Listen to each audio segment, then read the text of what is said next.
Good afternoon everyone.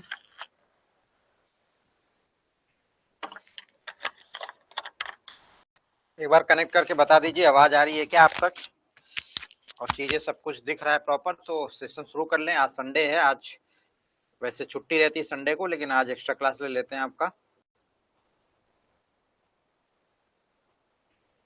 आवाज आ रही है तो बता दीजिए एक बार।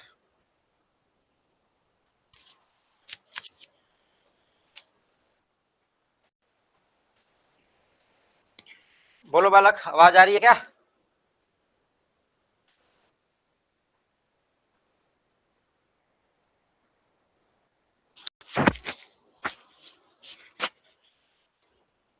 एक बार आके बता दिया करिए भाई कि आवाज आ रही है, तो स्टार्ट कर लिया जाए सेशन, ठीक ना।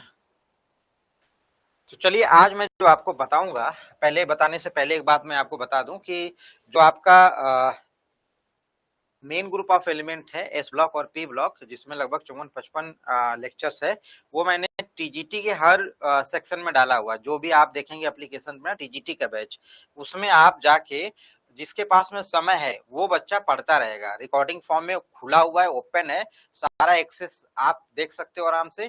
तो जिसके पास में समय होगा वो आराम से उसको वहां से नोट डाउन करता रहेगा।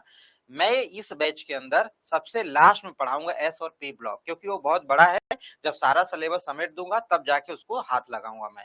और आपके पास में अगर टाइम है तो आप आराम से वहां से पढ़ते रहें, कोई समस्या नहीं है। बाद में भी पढ़ाऊंगा ही, और अभी से पढ़ेंगे तो थोड़ा बढ़िया आप नोट्स बना लेंगे। तो ये आप अपने हिसाब से देख लीजिएगा, ठीक ना। तो चलिए, आज मैं आपको थोड़ा सा बेसिक फंडामेंटल वाली बातें बताता हूं। आज के सेशन में हम लोग ये सीखने वाले हैं कि जैसे आपके पास में कोई कंपाउंड होता है या फिर कोई मॉलिक्यूल्स होता है, जो भी आपके सामने है, वो ये कह दे कि चलिए बताइए इसका एग्जिस्टेंस होगा या नहीं, इसका अस्तित्व है या नहीं है, इस तरीके का सवाल पूछा जाता है। चलिए, 4 ऑप्शन दे दिया, अब कह देगा बताइए इनमें से किसका एग्जिस्टेंस है, किसका नहीं है। उसी से रिलेटेड आज कॉन्सेप्ट बताएंगे, जहां पे आएगा आपका ड्रैगोस कंपाउंड से रिलेटेड बातें, और ड्रैगोस कंपाउंड से रिलेटेड जो भी कहानी होंगी उसको बताकर फिर मैं आपको हाइब्रिडाइजेशन की तरफ लेकर चलूंगा, ठीक है। तो थोड़ी आज बेसिक बात करेंगे, जिसके बारे में आप लोग जानते होंगे, नहीं जानते हैं तो फिर आज कुछ सीखेंगे हम लोग। तो यहाँ पे आप सबसेल से शुरू करते हैं। अच्छा, आप ये बताइए मुझे कि सबसेल की एनर्जी जो ऑर्डर होता है, कोई बच्चा बताएगा? इस बैच में अपलोड नहीं होगा। इस बैच का जो मोटो है वो लाइव बैच का, अभी अपलोड करवा दूंगा, बच्चा ही मेरा सर पकड़ लेगा कि आपने लाइव बैच बोल के उसमें वीडियो आपने रिकॉर्डेड डाल दी है। आपको पढ़ने के लिए मैं एक्सेस तो दे ही रहा हूँ, आप दूसरे बैचेस में जाकर पढ़ लीजिएगा, वहां से आपका हो ही जाएगा, ठीक ना।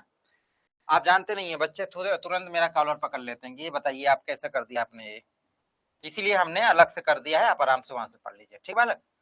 तो अब आप मुझे बताइए कि जो सबसेल है, सेल सबसेल, इनके बारे में आप लोग जानते होंगे ना, हल्का हल्का आपको पता होगा। तो इनके ऑर्डर के बारे में आपको पता है क्या? एनर्जी का ऑर्डर, अगर मैं आपसे कहूं कि भैया जो उपकोष है उनके एनर्जी का ऑर्डर क्या है, तो आप क्या बताओगे? एनर्जी का ऑर्डर बताइए।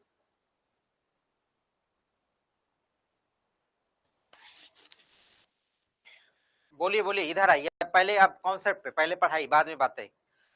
जो हमारे पास में सबसेल हैं उनकी एनर्जी का ऑर्डर क्या होता है? देखिएगा, अगर बातचीत नहीं करेंगे, सवाल जवाब नहीं करेंगे, तो फिर आप वहीं पर टिके रहेंगे जहां पहले टिके थे। तो आपको खूब सवाल पूछना पड़ेगा, खूब जवाब देना पड़ेगा, इंटरेक्टिव क्लासरूम करना पड़ेगा आपको। तो हमने अगर आपसे कहा कि एनर्जी के बारे में, तो आपने कहा सर एस, पी और डी और एफ आपने कहा यहाँ पे। चलिए, बहुत बढ़िया, ये समझिएगा। इन्होंने कहा कि भैया कि एनर्जी का जो ऑर्डर है, एनर्जी ऑर्डर, आज थोड़ा सा मैं बेसिक चीजें सही करूंगा, आप ध्यान से समझिएगा। एनर्जी ऑर्डर ऑफ सबसेल, तो आप कहने वाले हो यहाँ पे एस, पी, डी और एफ, यही आप बता रहे हो, एस, पी, डी और एफ, ऐसे बता रहे हो आप, ये यही बता रहे हो ना। चलिए, आपने तो सही बता दिया कि चलिए भाई कि एस का कम, पी, फिर डी, फिर एफ, इस तरीके से आपने बता दिया।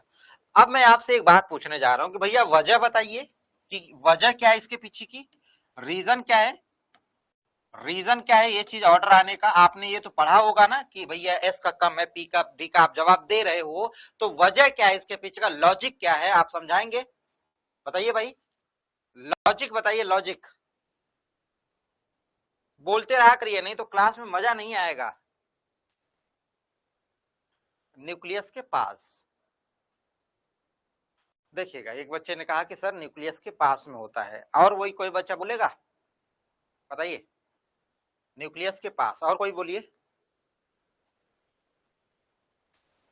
बोलो भाई, बड़े सुस्त बालक बैठ गए हो यार, ऐसा तो नहीं है कि तुम लोग एकदम बिल्कुल, बता देना मुझे, मेरे माइंड में कुछ और चीजें चल रही हैं तुम्हारे लिए, बता देना, अगर चीजें नहीं तुम्हारे पल्ले पड़ रही है तो कुछ और सोचेंगे कुछ अलग तरीके से, है ना।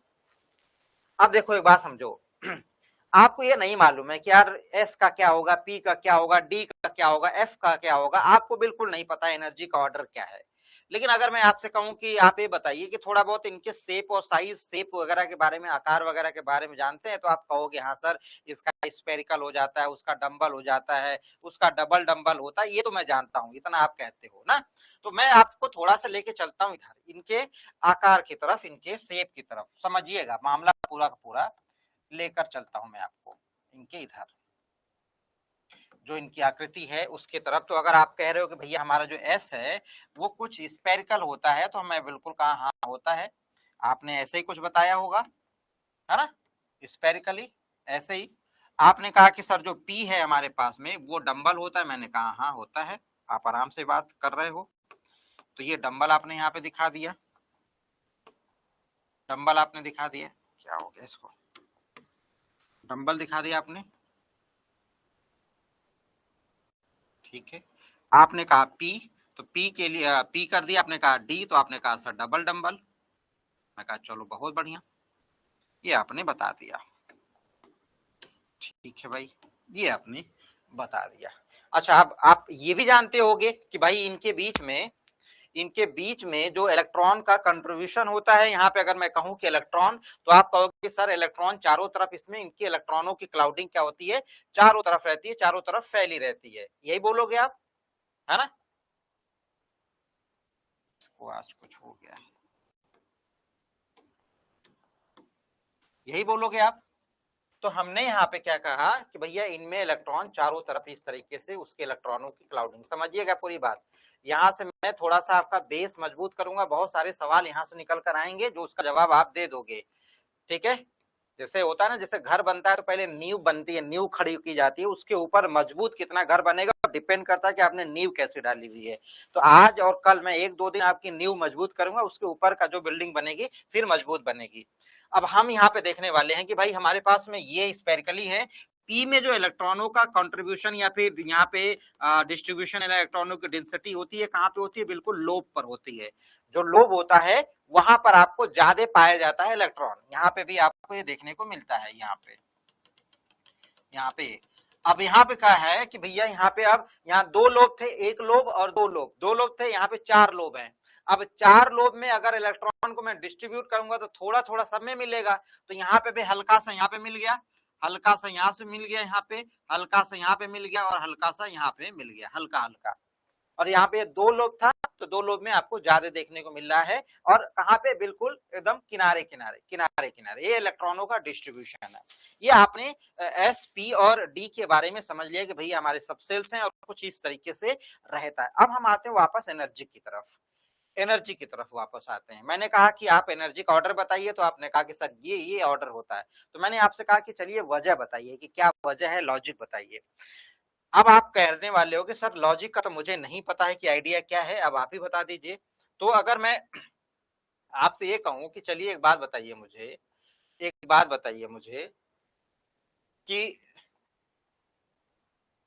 अगर आपको ये नहीं मालूम है तो इतना आप समझ लीजिए कि आपके पास में जो न्यूक्लियस है, ये जो न्यूक्लियस है, नाभिक है, आपने ये मान लिया कि जो एस वाला है कुछ यहाँ पर मौजूद है, एस सबसेल, जो मैंने आपको सफेद डंडी वाली, ये जो सफेद लाइन है मैंने दिखा दिया आपको कि भैया एस वाला यहाँ पे मौजूद है, मैंने रैंडमली आपको लगा दी। अब आपने कहा कि मुझे ये भी नहीं पता पी कहा, तो मैंने कहा चलिए सारा एस ले लीजिए, पी ले लीजिए, डी ले लीजिए, सब एक ही एनर्जी के इक्वल पे थे, एक ही एनर्जी। तो मैंने यहाँ पे क्या लगा दिया, अब दूसरे कलर से मैंने यहाँ पे दिखा दिया आपको, पी वाला दिखा दिया, यहाँ पे पी वाला दिखा दिया, उसी सेम एनर्जी पे मैंने यहाँ पे कौन सा दिखा दिया, अब आपको डी वाला दिखा दिया, यहाँ पे मैंने डी वाला दिखा दिया, समझिएगा। ये जो आपको लाइनें दिख रही है ना, ये एक लाइन आपको ये थोड़ा टेढ़ी लग रही है ना आपको, ये जो लाइनें दिख रही हैं, इसमें लाइनों में हमने आपको ये बताने की कोशिश करी है कि ये सारे के सारे जो हैं, सारे के सारे जो हैं एक ही एनर्जी पर हैं।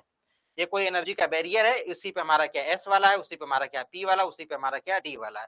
हमने एस और पी और डी को एक ही एनर्जी बैरियर पे रखा हुआ है। लेकिन हमें बात बड़े अच्छे से पता है कि यार ऐसा होता नहीं है। होता तो एनर्जी का बैरियर अगर वो ये होता कि दोनों तीनों चारों बराबर होते तो ये ऑर्डर आता नहीं है। लेकिन हमने ये सपोज किया कि चलिए ऐसा कुछ हुआ होगा। लेकिन हमें ये अच्छे से पता है कि जो हमारे पास में जो सबसेल हैं उनके शेप कैसा है, उनमें इलेक्ट्रॉनों का डिस्ट्रीब्यूशन कैसा है, बहुत अच्छे से पता है। ये क्या है, न्यूक्लियस, इनमें क्या भरा हुआ है, इलेक्ट्रॉन भरे हुए हैं। तो इनका काम क्या होने वाला, अट्रैक्शन का काम होने वाला। तो ये क्या करेंगे, अट्रैक्ट करते हुए क्या करेंगे, अपनी तरफ खींचेंगे, आकर्षित करेंगे।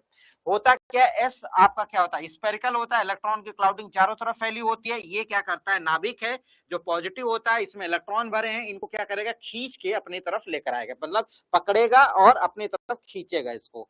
जब अपनी तरफ इसको खींचेगा तो ये क्या हो जाएगा भैया, ये जो सफेद वाली आपको डंडी दिख रही है, ये मान लीजिए खींच के आई अंदर की तरफ और यहाँ पे पहुंच गई, सपोज दैट कि यहाँ पे आ गई है। ठीक, अब पी वाली जो है वो डबल डंबल है, उसमें इलेक्ट्रॉन की क्लाउडिंग है, उसमें भी इलेक्ट्रॉनों की क्लाउडिंग है, तो वो उसको भी खींच कर ले आएगा। लेकिन ऐसा नहीं होगा कि इससे पार कर देगा, तो ये इसको भी खींच कर लेकर आया। ये जो हमारा पी वाला है, पी वाला भी खींच कर आगे की तरफ बढ़ गया। और जो डी वाला है वो कैसा था, वो डिफ्यूज था, उसमें इलेक्ट्रॉन क्या थे, डिफ्यूज थे। डिफ्यूज मतलब समझ रहे हो ना, हल्का विरल था, बिल्कुल घना नहीं था। तो वो क्या हुआ, खींचा तो, लेकिन इतना नहीं खींच पाया, तो ये कहां पे आया, ये डी पे। अब ये देखिएगा, ये एस, ये पी और ये टी। यहां से हम यहाँ की न्यूक्लियस से यहाँ तक की बात कर रहे हैं, यही एनर्जी गैप है। यहां से यहाँ बात कर रहे हैं, यही एनर्जी गैप है। न्यूक्लियस से यहाँ तक की बात कर रहे हैं, यही एनर्जी गैप दिख रही है। तो सबसे ज्यादा आपको कहाँ दिख रहा है, डी में। फिर कहाँ पे दिख रहा है, उससे कम पी में, उससे कम एस पे। तो आपने जो ऑर्डर यहाँ पे लगाई थी, वो ऑर्डर क्या लगाई थी, सबसे कम किसकी लगाई थी, एस की, फिर आपने लगाई थी पी की, फिर आपने लगाई थी डी की। और एफ सबसे डिफ्यूज होगा तो सबसे दूर रहेगा, खींच नहीं पाएगा। तो अब आपने पकड़ा क्या, यहाँ पे आपने क्या पकड़ा कि ये जो आपने सबसेल्स की एनर्जी का ऑर्डर देखा है वो किसके वजह से हुआ है। अगर आपसे मैंने वजह पूछी तो वजह आपके समझ में आया क्या है था, इसका वजह क्या है कि ये चीजें आपको देखने को मिल रही है यहाँ पे, बोलिए भाई, ये वजह आप समझ पाए। ये जो चीज है, ये आपको ये गैप दिखने लगा ना, पहले मैंने आपको बस ये परसेप्शन क्रिएट करवाया कि चलिए मुझे नहीं मालूम था कि ये एनर्जी का गैप क्या होगा, तो मैंने कहा कि चलो सारे के सारे एक ही एनर्जी पे होंगे। लेकिन जैसे ही मुझे उनके शेप के बारे में पता चला, जैसे ही मैंने उनके शेप के बारे में समझा, मुझे एकदम बिल्कुल क्लियर होने लगा कि भाई ऐसा तो नहीं होने वाला है, ये कुछ ना कुछ अंदर अंदर अंदर की तरफ आएंगे।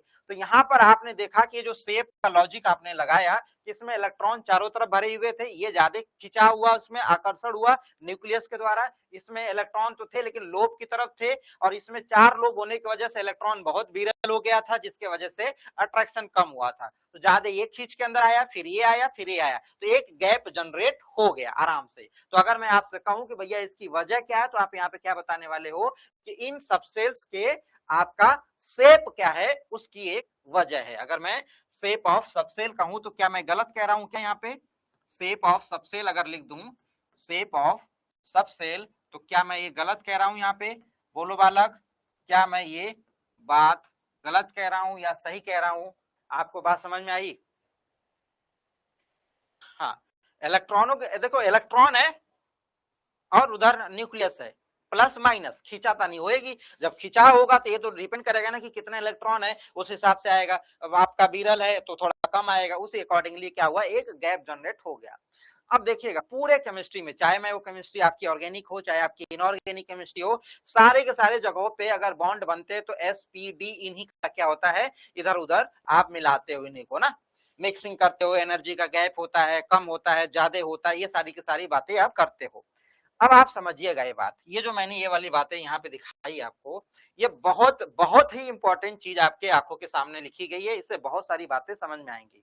कभी कभी आप ये देखते हो कि आपके पास में इलेक्ट्रॉन एस में होता है और वो पी में आराम से क्या करता है, कूद के चला जाता है। एस से ट्रांजिशन करके पी में आप कूदा देते हो।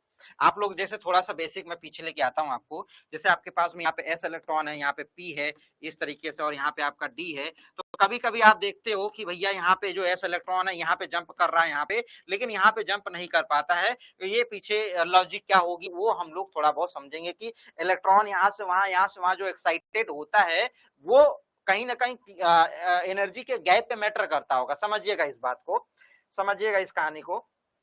मान लीजिए सपोज दैट कि मैं एक इलेक्ट्रॉन हूं और मुझे जंप करके यहां से आगे कूदना है। तो मैं ये देखूंगा कि भैया गैप कितनी है। अगर मान लीजिए एक छत है, मान लीजिए ऐसे एक छत है और उसके बगल में दूसरा छत है, उसमें थोड़ा सा गैप है। तो एक छत से आप छलांग मारे और दूसरे छत पे जब कूद के गए तो बीच में जो गैप है वो मैटर कर रहा है कि आप उस छत पे पहुंचेंगे या फिर उसमें गिर जाएंगे, है ना। अगर मान लीजिए कि वो हमारा जो छत है, अगर दूसरा वाला छत ज्यादा दूर पर है और मैं जंप मारूं, वो एनर्जी, वो जो गैप है वो अगर बहुत बड़ा है तो मैं कूद ना पाके नीचे की तरफ चला जाऊंगा। इलेक्ट्रॉनों के भी केस में ऐसा ही होता है कि अगर एनर्जी का गैप कम है तो आराम से यहाँ से यहाँ, यहाँ से यहाँ, यहाँ से यहाँ करते नजर आएंगे, बहुत सारी प्रॉपर्टीज अपना इधर उधर करते नजर आएंगे। और वही गैप अगर बढ़ गया इस तरीके से तो यहाँ से कूदेगा वहां पहुंच ही नहीं पाएगा, तो जब पहुंच नहीं पाएगा तो वहीं बैठा रहेगा, तो उसकी प्रॉपर्टी कुछ और आने लगेगी। कहीं ना कहीं एनर्जी का गैप आपको आगे प्रॉपर्टीज में और जगह जगह क्या होगी देखने को मिलेगी। एनर्जी का गैप इन द सेंस कि ये वाली जो चीजें दिख रही है आपको, ये वाली जो चीजें ये बहुत मैटर करने वाली है आगे, कि भैया हमारा ये जो कंपाउंड है वो कंपाउंड का क्या प्रॉपर्टीज बदल रही है, क्या नहीं बदल रही है। तो एक लॉजिक ये आएगा। दूसरा समझिएगा, मैं अभी इसको और कंक्लूड करूंगा। दूसरा समझिएगा कि मान लीजिए सपोज दैट कि मैं एक एलिमेंट हूं, है ना, और आप एक एलिमेंट है, और हम लोगों के बीच में कोई ना कोई बॉन्ड बनाना है। हम लोग पढ़ ही रहे हैं, बॉन्ड केमिस्ट्री पढ़ रहे हैं, तो बॉन्ड ही बनाना है। अगर हमें बॉन्ड बनाना है तो हम वहां पे बॉन्ड बनाते समय क्या देखेंगे, बॉन्ड बनाते समय ये देखेंगे, सिंपल सी बात है कि भैया ये जो आदमी सामने वाला है वो हमारे एनर्जी का है या नहीं।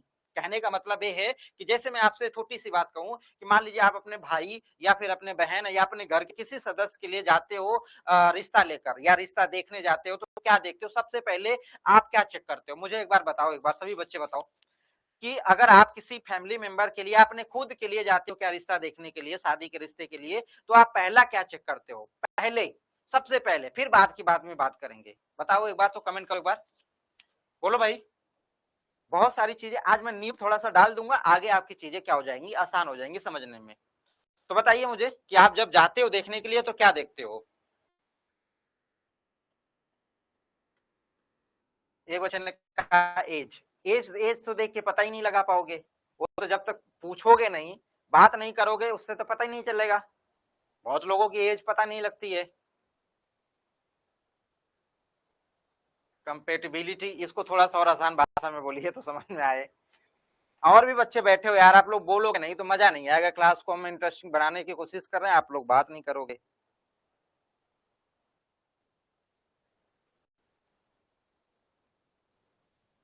ये हमारे लायक, अरे लायक का मतलब है कि क्या देखकर पहचानोगे कि लायक ना लायक?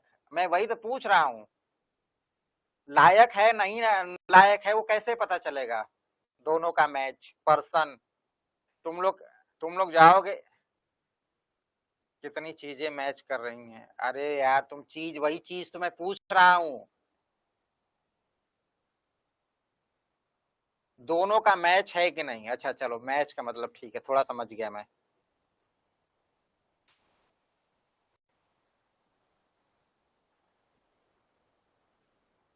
बिहेवियर, बिहेवियर अचानक देखकर कहां से पता चल जाएगा भाई शिवम सिंह? बहुत लोगों का बिहेवियर ऐसे, बिहेवियर तो एक ऐसी चीज है जब तक आप साथ नहीं रहोगे तब तक आपको समझ नहीं आएगा, आपको टाइम देने के बाद ही पता चलेगा। मैंने आपको कहा कि भैया जाइए रैंडमली एक घर से दूसरे घर आप गए, और जब जाओगे तो ऐसे थोड़ी उसके बिहेवियर के बारे में आपको तुरंत पता चल जाएगा। आपको ये तो मालूम होना चाहिए ना कि आदमी समय के साथ ही अपने बिहेवियर को बदलता रहता है। चलिए छोड़िए, अब आप लोग पता नहीं क्या कलर हाइट अच्छा बोलने लगे। अब देखिएगा, आप समझिएगा, अब आप बात करिएगा। जैसे मान लीजिए कि आपके जो पहला अपीयरेंस होता है, पहले आप जाओगे तो आप क्या देखते हो कि भैया ये जो आदमी है वो, उसकी जो साइज है, जो आपने कुछ बच्चों ने इसमें लिखा था कि बाद में सैलरी, अच्छा बच्चे कह रहे हैं, जैसे मैंने आपसे कहा कि भैया एक आदमी छोटा है, एक आदमी बहुत बड़ा है ना, छोटा है, बड़ा है ना, मोटा है, बहुत पतला है। तो सबसे पहले आप ये चेक करते हो कि यार मतलब जोड़ी 19-20 वाली है कि नहीं, मतलब या तो बहुत बढ़िया हो, बराबर बराबर वाली जोड़ी हो, या 19-20 वाली। पहले आप क्या करते हो, फिजिकल अपीयरेंस देखते हो, बिना बात किए, बिना बात किए। अभी आपने बात नहीं करी है, पहले आप देखते हो, पता चले कि लड़का बहुत छोटा है और लड़की एकदम बहुत बड़ी है, या लड़की बहुत छोटी है, लड़का बहुत बड़ा है, तो पहले यही चीज होता है कि भैया कहीं ना कहीं साइज का मैटर कर रहा है, वहां पे साइज की बात आप कर रहे हो ना। पहली बात तो यही होता है ना। दूसरी बात, जब आप आते हो साइज को देखने के बाद में कि हाँ चलो अब ये सब चीजें क्या हो रही हैं, ठीक है, तब आप जब आते हो तो आप एनर्जी पे आते हो। एनर्जी में सारी की सारी चीजें कहानी हो जाती है। एनर्जी का मतलब ये है कि आप समझ लीजिए एनर्जी में कि क्या कमाता है, क्या उसके फैमिली का बैकग्राउंड क्या है, बाकी चीजें आप क्या करते हो, देखते हो कि वो कितना मतलब कि मजबूत है, जो भी आप चेक करते हो, फैमिली बैकग्राउंड, लड़के का बैकग्राउंड, उसकी पढ़ाई लिखाई, सैलरी, पैसा, जो भी नौकरी, जो भी देखते हो, वो सब एनर्जी के टर्म में आ गया। तो दो चीजें आप यहाँ पे किसी भी रिश्ते को देखने से लिए आप बॉन्ड बनाने जा रहे हो, उस बॉन्ड को बनाने के लिए पहले आप आकार देख रहे हो, आकार के साथ ही साथ आप क्या देख रहे हो, उसकी एनर्जी को देख रहे हो। तो जब ये एलिमेंट होते हैं, जो हमारे पास में एटम्स होते हैं, ये भी ये काम करते हैं कि भैया मैं किसके साथ में जाऊंगा, किसके साथ नहीं जाऊंगा। अच्छा ये भी होता है कि जो बिचौलिया होता है, अगर वो झूठ उल्टा सीधा बोल के किसी भी तरीके से रिश्ते को जुड़वा दिया, बिचौलिया उल्टा सीधा इधर का उधर करके अगर वो जुड़वा दिया, जिसको हमारे तरफ अगुआ कहते हैं, बहुत जगह बिचौलिया कहते हैं, वो अगर ऐसा कर दिया तो वो रिश्ता क्या होगा, डगमगाएगा, और हो सकता है कि संभल जाए और हो सकता है कि टूट जाए। ज्यादातर चांसेस होते हैं कि झूठ बनाए हुए रिश्ते टूट जाते हैं। तो ये इनके साथ में भी होगा कि किसी तरीके से आप व्यवस्था करके जोड़ दिए पटक से इनको, लेकिन ये बहुत देर तक टिकेंगे नहीं, फटाक से फिर अलग हो जाएंगे। तो मतलब हम लोग ये कहते हैं कि भैया ये जो कंपाउंड है इसका एग्जिस्टेंस ही नहीं है, और एग्जिस्टेंस ना होने की वजह क्या रही होगी, सीधा सीधा और मोटी मोटी बात है कि भैया वो उसके साथ में एडजस्ट नहीं कर पा रहा है। मतलब हो सकता है उसका साइज बड़ा होगा, है ना, उसका आकार अलग होगा, हो सकती है उसकी एनर्जी में बहुत ज्यादा डिफरेंस हो रहा होगा, वो साथ न रह के अलग अलग रहना पसंद कर रहे होंगे, तभी वो टूट जा रहे हैं। तो ओवरऑल जो लाइफ की केमिस्ट्री है, वही केमिस्ट्री हम लोग यहाँ पे अप्लाई करते हैं। अब मैं आपको लेकर चल रहा हूँ कि भाई साहब जो अगुआ वाला काम है वो वाला भी मैं सिखाता हूँ आपको, और कोई भी ऑर्बिटल या फिर कोई भी एलिमेंट या एटम जो जो टच करने जा रहा है दूसरे वाले को, वो क्या चाहेगा, उसको क्या जरूरत महसूस होगी। सिंपल सी बात है, ये उसको चाहिए क्या, एक उसका आकार वो ठीक ठाक मांगेगा, और दूसरी मांगेगा एनर्जी हमारे आसपास ही हो। आप 19-20 वाली कहानी आप समझते हो, तो इस चीज को लेकर मैं आता हूं अब ना। ये चीजें हम नहीं समझ पा रहे थे, आपका वही तो मैं कह रहा आसान भाषा में आप हमको बताइए तो हम समझ जाएंगे। तो चलिए मैं आपको लेकर आता हूँ आगे की कहानी, थोड़ा सा आगे मैं लेकर आता हूँ, समझिएगा, चीजें धीरे धीरे आगे बढ़ेंगी तो अच्छा आपको लगेगा बाद में। अभी तो आज की क्लास में आपको इधर उधर ही लगेंगी चीजें। अब देखिएगा, जो मैं अब लिखने जा रहा हूँ अगुआ वाला काम करने जा रहा हूँ, कॉन्ट्रैक्शन ऑफ ऑर्बिटल। आज की क्लास जो है आपको कल महसूस होगी, मतलब ये है ना कि आज ये जो दवाई आप खाओगे ना, इसका असर कल होगा बस। लेकिन हाँ कि आप जो जो बोर्ड पे जाएगा, जो मैं कह रहा हूं वो समझते जाइएगा, है ना। कंट्रक्शन मतलब होता है संकुचन। जो हमारे ऑर्बिटल्स हैं उनका हम संकुचन या संकुचित, कॉन्ट्रैक्ट, है ना, कुछ कॉम्प्रेस जैसा कुछ वर्ड है, उसकी कहानी हम बताने जा रहे हैं। आप समझिएगा ये मैंने वर्ड लिखा क्यों है। अभी मैं कॉन्ट्रैक्शन की बात कर रहा हूँ, उसी में मैं आपको एनर्जी की भी कहानी आपको बताऊंगा, और साइज और आकार वाली भी बातें मैं आपसे करूंगा। तभी ये दोनों चीजें ही मिलकर क्या होती है, बॉन्ड बनाती है। अब मैंने यहाँ पे वर्ड लिखा है कॉन्ट्रैक्शन। ये वर्ड इसलिए लिखा गया है कि हो सकता है कि एनर्जी का गैप बहुत ज्यादा हो सकता है, या हो सकता है साइज में बहुत बड़ा क्या हो, डिफरेंस हो, ये भी हो सकता है। तो हम ये भी कर सकते हैं कि एनर्जी का गैप कम कर दें। चलिए एनर्जी का गैप कम कर दिया जाए, आराम से रिश्ते बन जाएंगे, आराम से बॉन्ड बनेंगे। या फिर साइज बहुत बड़ी है, मुझे अपने साइज के बराबर ले आना है, तो मैं आपके साइज को छोटा बड़ा कर लूं, चाहे आप बड़े हो जाइए चाहे मैं छोटा हो जाऊं, कुछ करके तो हम लोग क्या करेंगे, एक दूसरे को एडजस्टमेंट यहाँ पे वाली कहानी हो गई, है ना। ये जो या कंट्रक्शन है, ये एक तरीके से एडजस्टमेंट वाली कहानी है। तो हम इसको अब थोड़ा सा एनर्जी के भी टर्म में समझेंगे कि एनर्जी घट गई बढ़ गई, या दूसरे टर्म तरीके से देखेंगे साइज घट गई बढ़ गई, और घट गई बढ़ गई एनर्जी या घट गई बढ़ गई साइज, उसी से बॉन्ड हमारा क्या होने लगेगा, बनना शुरू हो जाएगा। समझिएगा बात। अगर इस कॉन्ट्रैक्शन की मैं बात करूं तो इस कॉन्ट्रैक्शन की कहानी हमारे दो तरीके से होती है। एक तो पहला होता है चार्ज का कॉन्ट्रैक्शन, चार्ज कॉन्ट्रैक्शन, चार्ज का कॉन्ट्रैक्शन, चार्ज कॉन्ट्रैक्शन। ठीक है, पहली बात तो ये है। अब दूसरा है हमारा यहाँ पे पीरियोडिक कॉन्ट्रैक्शन। अच्छे से नोट्स बनाइएगा, ये सारी की सारी चीजें क्या है आपको हेल्प करेंगी कॉन्सेप्ट को समझने में। जैसे क्या होता है ना, जब आप खाना बनाने जाते हो तो सबसे पहले आप करते क्या हो, ऐसा तो है नहीं कि सीधा छौंका मार देते हो सब्जी का। पहले आप सब्जी इकट्ठा करते हो, उसको धुलते हो, काटते पीटते हो ना, फिर उसके बाद में आप प्रोसेस में आते हो। तो ये अभी जो मैं आपको बता रहा हूँ वही प्रोसीजर है कि अभी आप क्या कर रहे हो, काट छाट रहे हो, अभी धूल उड़ रहे हो, यही कहानी है। जब आप एकदम तैयार कर लोगे, जब आप जाओगे अंदर की तरफ ना, तो ये आपका बड़ा इस्तेमाल होगा, बहुत आगे तक पूरा इस्तेमाल होगा। तो देखिएगा मैंने यहाँ पे लिखा कि चार्ज का कॉन्ट्रैक्शन है आपके सामने, और आपके सामने क्या है, पीरियोडिक कॉन्ट्रैक्शन है। चार्ज मतलब आपको दिख रहा है, चार्ज किसी भी खोपड़ी पे आपको अच्छे से पता है कि किसी के ऊपर माइनस चार्ज लग जाने से साइज बड़ी हो जाती है, छोटा प्लस लगा देने से साइज छोटी हो जाती है, ये थोड़ा बहुत आपको पता ही है। तो अगर मैं आपको लेके चलूं इस जगह पे, तो मान लीजिए कि हमारे पास में एक कोई ऐसा है जो इतने बड़े साइज का है, इतने बड़े साइज का है, ये इतने बड़े साइज का है, ठीक है। और मैंने इसको कह दिया ये ए है, क्या है, ए है, ये इसको मैं अलग से, चलिए इसी पे बता देता हूं, ये ए है। और मैंने क्या कर दिया भाई, इस पे एक चार्ज जनरेट करी, तो वो चार्ज अगर जनरेट हुआ तो वो मान लीजिए ए प्लस हुआ, तो ए प्लस होगा तो ये हमारी साइज में क्या हो जाएगी, छोटी हो जाएगी, साइज में छोटी हो जाएगी, ठीक। और मैंने कहा कि भैया ये जो है हमारा दूसरा, मैंने यहाँ पे क्या कर दिया, जनरेट कर दिया, दूसरा मैंने यहाँ पे जनरेट कर दिया चार्ज, तो ये और छोटा होता चला जाएगा, ये और छोटा होता चला जाएगा, ये छोटा होता चला जाएगा, ठीक है। अच्छा एक काम करता हूँ, इसको अलग पेज पे बना देता हूँ ना, यहाँ पे आप कंफ्यूज हो जाओगे। ये मैं आपको चार्ज कॉन्ट्रैक्शन के अंतर्गत ही बता रहा हूँ, मैं अगले पेज पे साफ से लिख देता हूँ, ये आपका चार्ज कॉन्ट्रैक्शन, ठीक है। अब थोड़ा सा साफ रहेगा तो आपको समझने में दिक्कत नहीं होगी। तो हम लोग कहाँ थे कि भैया हमारे पास में कोई है जिसको हम क्या कह रहे हैं यहाँ पे कि ये कुछ इस साइज का था, इस साइज का था, मैंने चार्ज जनरेट किया, जैसे चार्ज जनरेट किया ये क्या हो गया होगा, थोड़ा सा छोटा बड़ा हो गया होगा, होगा ना। अब जैसे मैंने इसको क्या कर दिया, इस पे पॉजिटिव चार्ज जनरेट किया, ये हल्का सा छोटा हो गया, और पॉजिटिव चार्ज जनरेट किया तो ये और छोटा हो गया, है ना, ये और छोटा है। और वजह आपको पता है, जेड इफेक्टिव वगैरह होता है, इतना तो नॉलेज होगा ही, मैं इतना मानकर चल रहा हूँ, अगर नहीं मालूम होगा तो फिर बता दीजिएगा, हम वो भी समझा देंगे आपको। जैसे आपने इस पे नेगेटिव चार्ज कहा तो ये आपका बड़ा हो गया, ये आपका क्या हो गया, बड़ा हो गया, ऐसा कुछ आपने कहा। अब आपने यहाँ पे देखिए क्या करा कि मेरे पास में कोई ए है, ये न्यूट्रल था, उदासीन था, मैंने क्या किया, इस पे चार्ज जनरेट किया तो ये हमारा क्या हो गया, ए प्लस हो गया। तो जैसे प्लस आया तो थोड़ा सा पिचक के छोटा हो गया, और हमने इस पे क्या कर दिया, 2 प्लस लगा दिया, और पिचक के छोटा हो गया, 3 प्लस लगा दिया, और पिचक के छोटा हो गया, धीरे धीरे वो कॉन्ट्रैक्ट होता जा रहा है।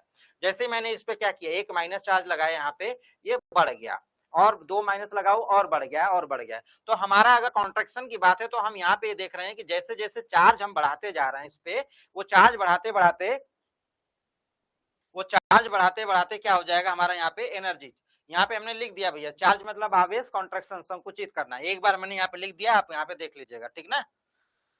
अब देखिएगा आपने यहाँ पे क्या किया है, यहाँ पे ए प्लस, ए पे 2 प्लस, ये क्या कर रहा है आपने, यहाँ पे आपने क्या दिखाया, संकुचन दिखाया ना, कॉन्ट्रैक्ट हो रहा है कि नहीं, बोलो, कॉन्ट्रैक्ट हो रहा है ना, ये छोटा कॉन्ट्रैक्ट मतलब छोटा होना, संकुचित होना, दबना, हो रहा है या नहीं हो रहा है। अबे आपने कैसे किया होगा, जैसे कोई न्यूट्रल है उसके ऊपर आपने प्लस चार्ज जनरेट कर दिया, कैसे किया होगा आपने, उसके ऊपर आपने 2 प्लस जनरेट कर दिया, कैसे किया होगा आपने, बताइए, ये आपने कैसे किया होगा, बोलो भाई, अरे बोलो,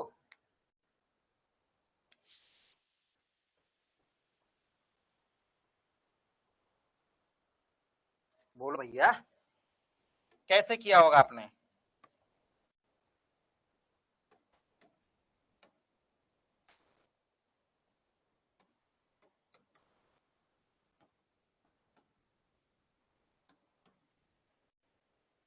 इलेक्ट्रॉन निकाल के। और कोई बच्चा बताए, और कोई बच्चा बताए इलेक्ट्रॉन निकाल के, और कोई बताए।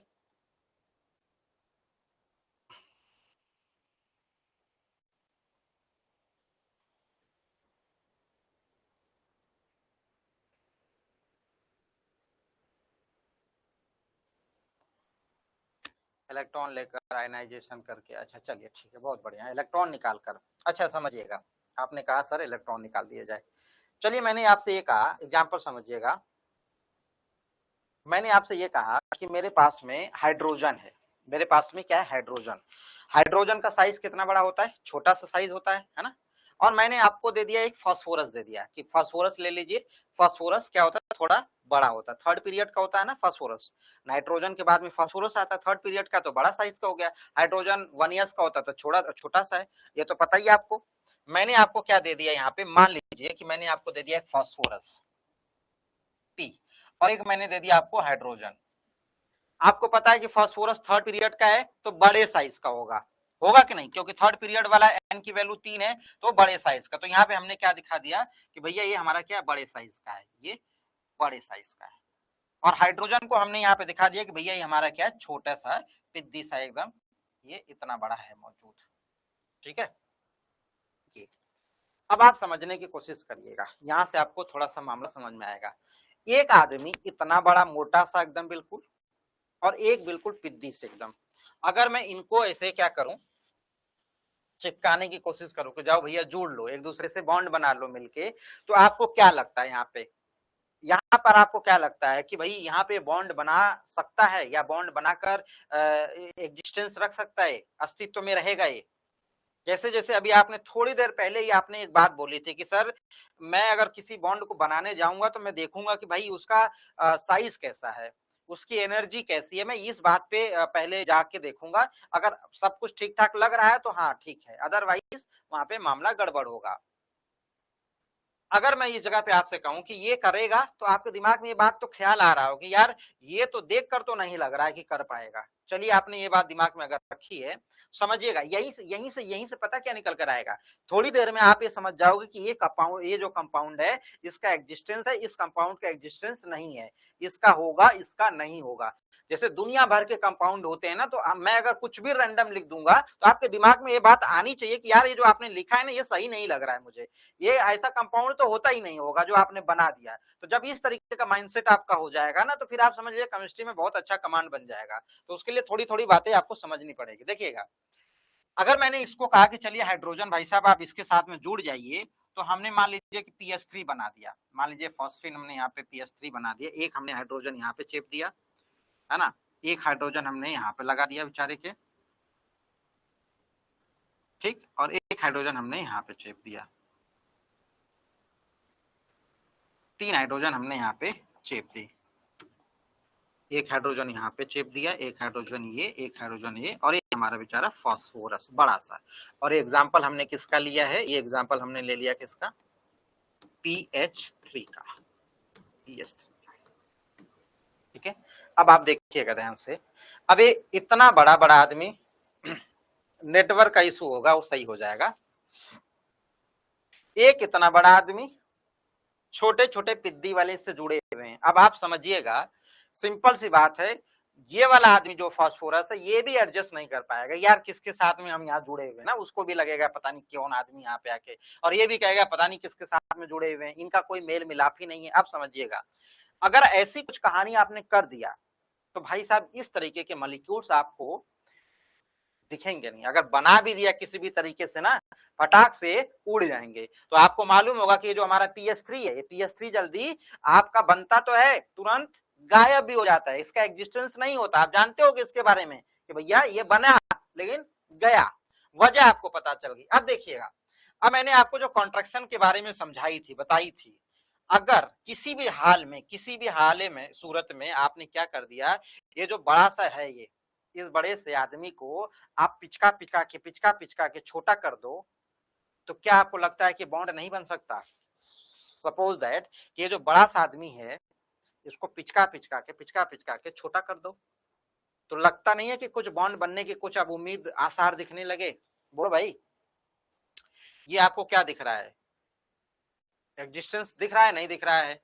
तो आप कह रहे हो सर दिख तो नहीं रहा है मुझे, और आपने वजह भी समझ ली होगी। और वजह में देखिएगा, एक तो पहले साइज का वजह है कि भैया ये हमारा बहुत बड़ा है, छोटा है। दूसरे एनर्जी का भी आपने देखा होगा कि थर्ड पीरियड का है तो एनर्जी बहुत हाई है, ये अपना 1 ईयर्स का है तो एनर्जी के हिसाब से, तो ये दोनों केस में फेल है, दोनों केस में फेल है। अगर मैं कहूं कि भाई साहब चलिए एक बार को एनर्जी छोड़िए, कितना कमाता है क्या है उसे हमसे नहीं मतलब, पहले देखें तो सही जोड़ी अच्छी बन तो रही है। मैं क्या किया, इसको पिचकाना शुरू कर दिया, और इसको जैसे पिचकाना शुरू किया और मैं कोशिश किया कि पिचका के क्या कर दूं, इसको छोटा कर दूं, और जैसे छोटा करूंगा भैया आराम से ये क्या होने लगेंगे, काम इनका बन जाएगा। देखिएगा भाई, जैसे ही हमारे पास में, मैंने यहाँ पे आपको दूसरा एग्जाम्पल दिया, यहाँ पे मैंने आपको दूसरा एग्जाम्पल दिया, जैसे एग्जाम्पल हमारे पास में हुआ PF3। फ्लोरीन भी सेकेंड आवर्त का होता है, बहुत बड़ा तुर्रम खां नहीं होता है। फ्लोरीन हमारा क्या है, सेकेंड आवर्त का होता है, लेफ्ट टू राइट जाने पे साइज घटती है तो बहुत बड़े साइज का नहीं है। लेकिन फ्लोरीन की एक खास बात है, फ्लोरीन जिसके साथ में जुड़ेगा मामला वहां पे उल्टा शुरू। देखिएगा, यही फास्फोरस हाइड्रोजन के साथ में एडजस्ट नहीं कर रहा था क्योंकि बड़ा था, और बड़ा नहीं बहुत बड़ा था, उसके कंपैरिजन में काफी बड़ा था। ये बड़ा नहीं बहुत बड़ा था एज कंपेयर टू हाइड्रोजन। और फ्लोरीन में भी बहुत ज्यादा डिफरेंस नहीं है, फ्लोरीन भी सेकंड आवर्त का ही है और सबसे कोने है, तो वो भी साइज में बहुत बड़ा साइज का नहीं है। लेकिन फ्लोरीन की एक बड़ी खास बात है कि वो जिसके साथ में इसे चिपकेगा ना, फ्लोरीन मोर इलेक्ट्रोनिगेटिविटी वाला अपने तरफ इलेक्ट्रॉन को खींचेगा, जैसे अपने तरफ इलेक्ट्रॉन खींचेगा तो दूसरे वाले पे क्या जनरेट होगा, पार्शियल पॉजिटिव चार्ज जनरेट होगा। समझिएगा बालक, यहाँ पे समझने की कोशिश करिएगा। मेरे पास में फास्फोरस है और मैंने एक फ्लोरीन जोड़ी, फ्लोरीन अपने तरफ जब इलेक्ट्रॉन खींचेगा तो इस पे जनरेट होगा क्या, निगेटिव चार्ज, और इस पे जनरेट क्या होगा, पार्शियल पॉजिटिव चार्ज। अब देखो ध्यान से, ध्यान से देखो, जैसे इसके ऊपर पार्शियल पॉजिटिव चार्ज जनरेट हुआ, आपने यही कहा था कि सर पॉजिटिव चार्ज जनरेट हो या पार्शियल पॉजिटिव चार्ज जनरेट होगा, वो पिचकना शुरू हो जाएगा, ऐसे मतलब कॉन्ट्रैक्ट होना शुरू हो गया है ना। अब वो हम क्या कर रहे हैं, फ्लोरीन को ऐड करते ही वो दबना शुरू। अब एक हमने फ्लोरीन लगाया यहाँ पे, बड़ा सा था, एक फ्लोरीन लगाया, पिचक के हवा निकल गई, और दूसरा फ्लोरीन लगाया और हवा निकल गई, तीसरा और फ्लोरीन लगाया और हवा निकल गई। अब जो इतना बड़ा आदमी था वो पिचक के छोटा हो गया, तो भैया छोटे छोटे वाले आराम से मजा मारेंगे, उसके साथ में तो कोई दिक्कत ही नहीं है। तो हमने क्या कर लिया, यहाँ पे एक फ्लोरीन लगाई, दूसरे एक फ्लोरीन लगाई, छोटा हो गया, एक फ्लोरीन छोटा और छोटा, तो आराम से क्या हो रहा है, जो हमारे पास में PF3 है वो बॉन्ड बना के मौज मारेगा। बोलो बालक, ये क्या है बात, आपको समझ में आई क्या? आपको क्या ये बात समझ में आई कि अगर मैं कहूं कि भैया ये क्या कर दिया, इसको पकड़ के छोटा कर दिया, इसको पकड़ के छोटा कर दिया, कॉन्ट्रैक्ट कर करके, तो ये आपको कुछ इस तरीके से दिखता हुआ नजर आ रहा है। बताइए, क्या आपको PF3 जो है बनता हुआ नजर आ रहा है या नहीं आ रहा है? तो क्या जवाब होगा आपका? आ गया।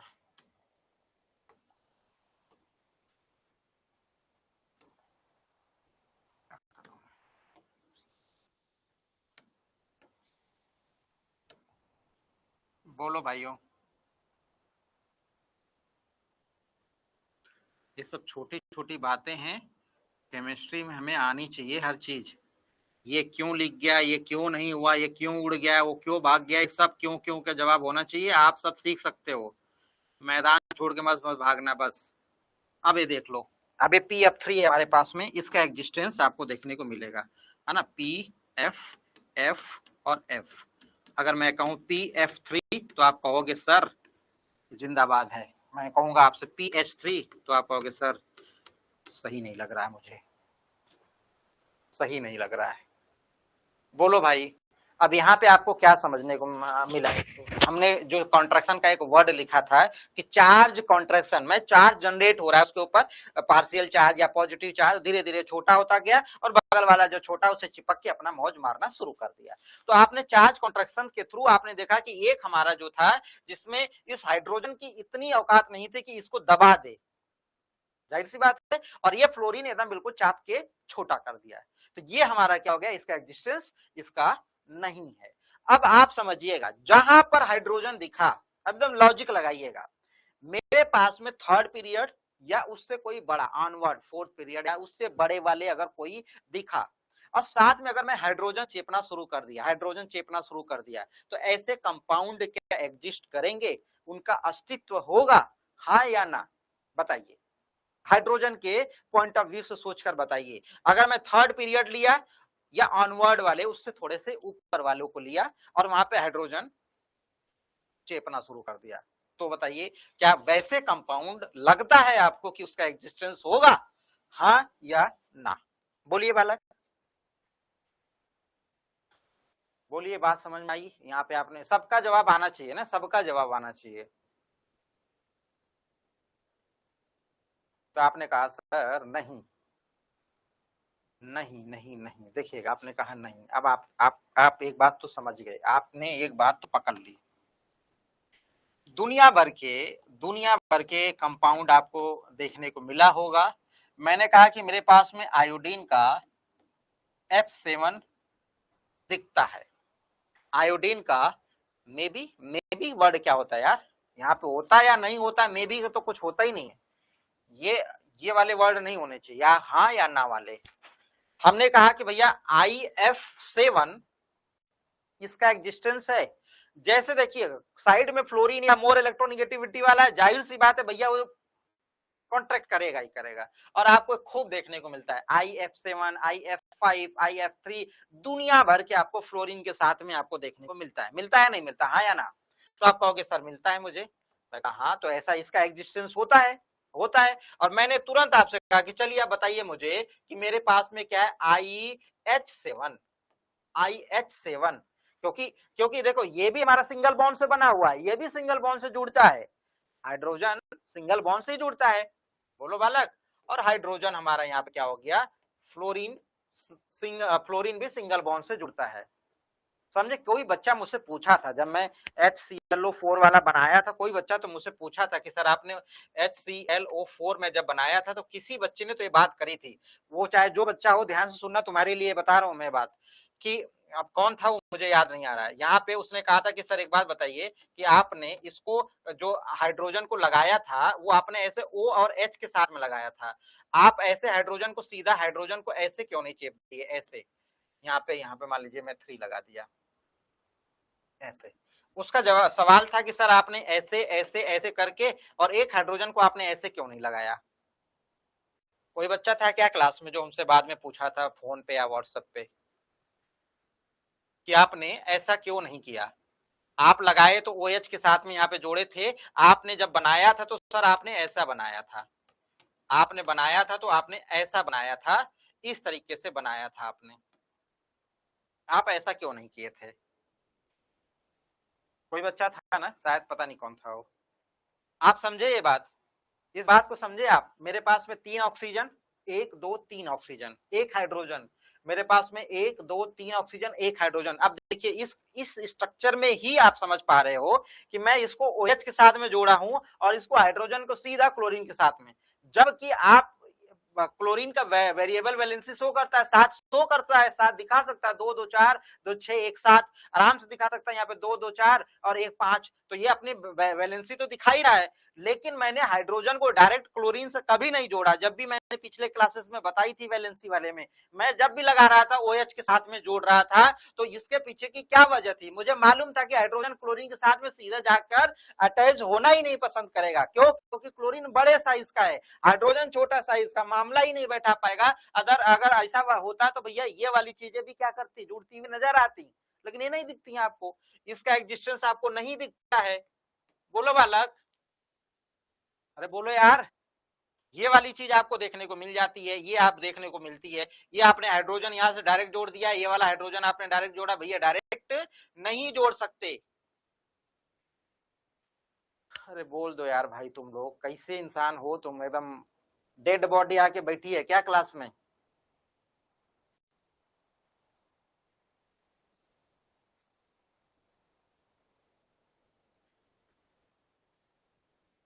अब सब बोलोगे तब आगे बढ़ेंगे।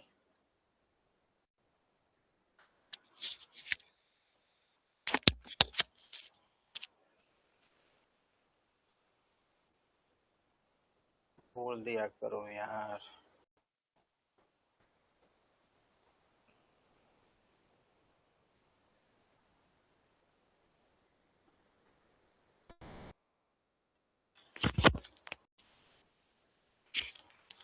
चलिए ठीक है, बहुत बढ़िया। तो ये बात समझ में आई आपको, ये बात आपको समझ में आई कि भैया हमने क्लोरीन को हाइड्रोजन से नहीं चेपा था, इस वाले यही हमारे पास में क्या है, कंपाउंड है। इस कंपाउंड को मैं चाहता तो ऐसे भी बना सकता था, इस कंपाउंड को मैं चाहता तो ऐसे बना सकता था, लेकिन मैं ऐसा बनाना उचित नहीं समझा, ऐसा बनाना उचित समझा। तो वजह आपको समझ में आया क्या, वजह समझ में आया। इसी तरीके से दुनिया, अब हम केमिस्ट्री की दुनिया में जब घुसेंगे तो दुनिया भर के कंपाउंड आपको मिलेंगे। अब आपको ये मालूम होना चाहिए ना कि भैया इसके साथ में ये जाएगा, इसके साथ में ये जाएगा, ऐसा थोड़ी ना कि उल्टा सीधा किसी के साथ में कोई भी चला जाएगा, इसका मतलब आप केमिस्ट नहीं हो, फिर आपका नॉलेज सही नहीं है। तो ये चीज आप समझ गए कि भाई ये नहीं होने वाला है। मैंने आपसे कहा कि चलिए मेरे पास में जिनान है, और जिनान का मैं कह दिया कि मेरे पास F6 है, तो आप कहोगे हाँ सर ये तो होता है, मैंने देखा है। मैं कह दूं कि जिनान है और F4, तो आप कहोगे हाँ सर मैंने देखा है। तो मैंने कहा कि अच्छा बताइए जिनान का H6, तो आप कहोगे सर ये तो नहीं हमने देखा कभी, है ना। मैंने कहा कि चलिए जिनान का आप H4, तो आपने कहा सर ये तो मैंने कभी देखा ही नहीं है। बोलो बालक, अब आपने क्यों नहीं देखा, वजह तो अब आपको समझ में आ रही है ना कि भैया ये तो नहीं होगा पॉसिबल। अगर मैं आपसे कह दूं कि मेरे पास में क्या सल्फर है ना, आपके पास में H2S, H2S, H2S, और यहीं पे क्या H2O। अब आपको पता है कि जो H2S है, आप लोग लैब के अंदर कक्षा 9-10 में लैब के अंदर जाते थे ना, है ना, पता नहीं कैसा अंडे का स्मेल आता था, क्या आता था, सड़ा गला अंडा। आप H2S वाला नहीं करते थे, ये क्या होता था, बनता था और उड़ जाता था, तुरंत के तुरंत बना उड़ गया, बना उड़ गया। वजह ये हमारा बड़ा था, थर्ड पीरियड का था, हाइड्रोजन के साथ में चिपका था। ये मतलब बनेगा और बहुत देर तक टिकेगा नहीं, गायब। ये आपको खूब दिखता है। बोलो भाई, क्या आपको समझ में आ रही है सारी की सारी चीजें कि कौन मिलेगा और कौन नहीं मिलेगा। इसी तरीके से जो हमारे पास में ये क्या है, PH3 नहीं मिलेगा। मिलने का मतलब दिखता है, तुरंत उड़ जाता है वहां पे। H ही होता है, H H H ही। बाकी तो कुछ न कुछ अपना व्यवस्था बना लेते हैं, बाकी कुछ ना कुछ अपना व्यवस्था बना लेते हैं।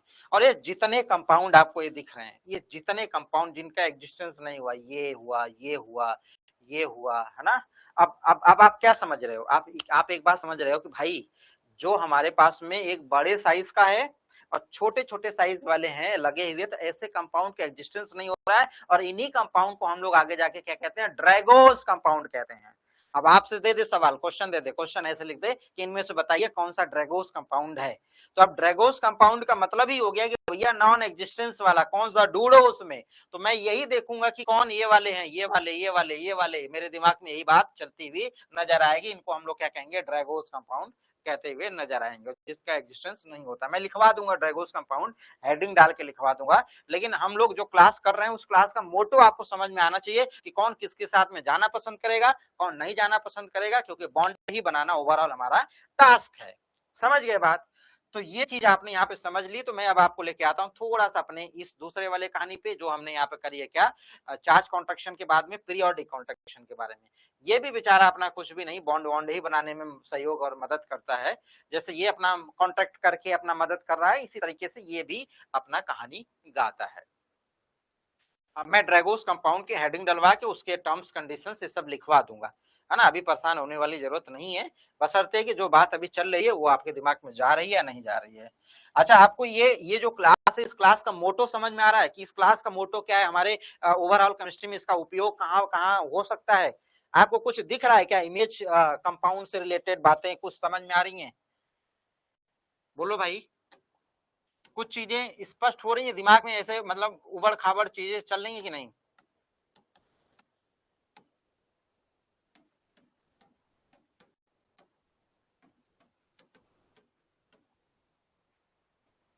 अगर आप चीजों को सीखने के लिए क्यूरियस होंगे ना, तो आपको बहुत मजा आएगा सब्जेक्ट में।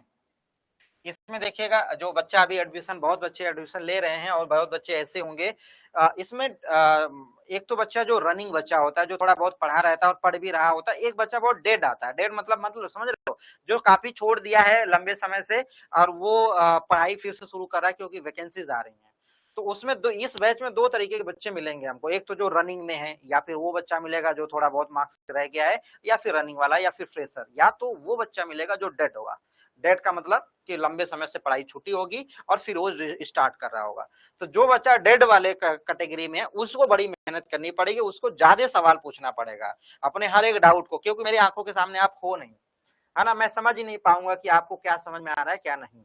और एक ही तरीका है वो सवाल जवाब करने से। ठीक है, आप 10 बार पूछिएगा 10 बार बताएंगे, लेकिन सीख जरूर लीजिएगा।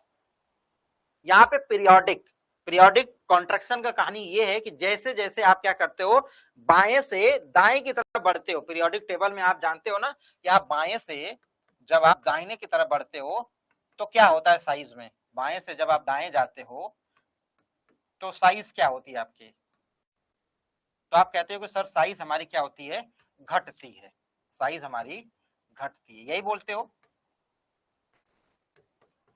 बोलो बालक, यही कहते हो, साइज धीरे धीरे धीरे धीरे छोटा होता चला जाता है।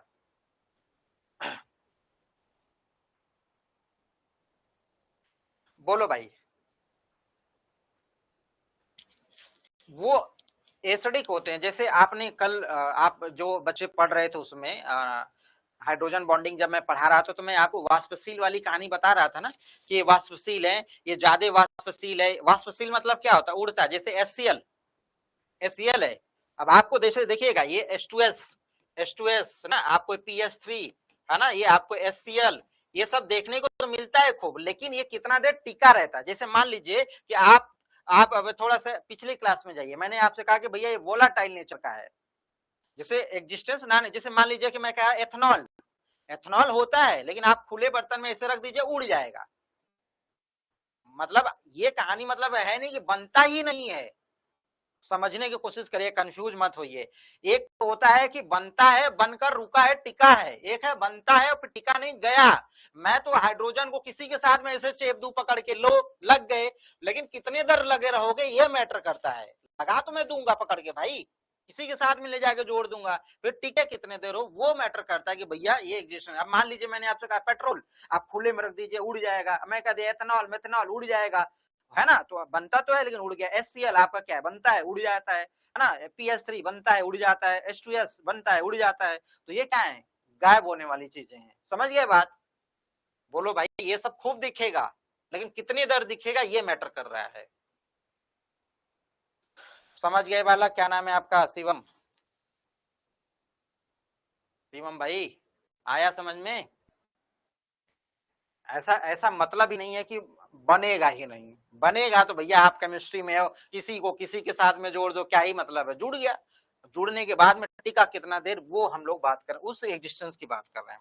फिलहाल हम आते हैं वापस, जब हम बाएं से दाएं की तरफ जाते हैं तो साइज हमारी धीरे धीरे धीरे धीरे छोटी होती चली जाती है। तो हमारी साइज की अगर मैं बात कर रहा हूँ यहाँ पे, तो आप यहाँ पे ये कहने वाले हो कि बालक देखो, हमारी मान लीजिए एक बड़े साइज की थी, फिर हमने क्या किया, इसको छोटा कर दिया, धीरे धीरे छोटा होता चला गया।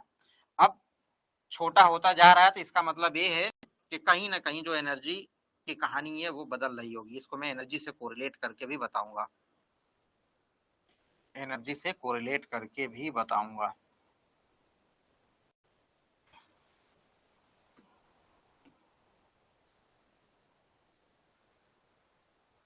देखिए आप, मैंने छोटा छोटा कर दिया, ये जनरली सामान्यतः मैंने बात लिखी हुई है यहाँ पे, है ना, यहाँ से आप जा रहे हो, आपका सामान्यतः क्या होती है, घटती है।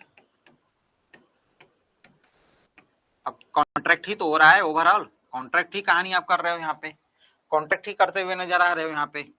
तो जैसे देखिएगा आप कॉन्ट्रैक्ट करते करते करते करते इधर आ गए, मान लीजिए मैं पहुंच गया कहाँ पे,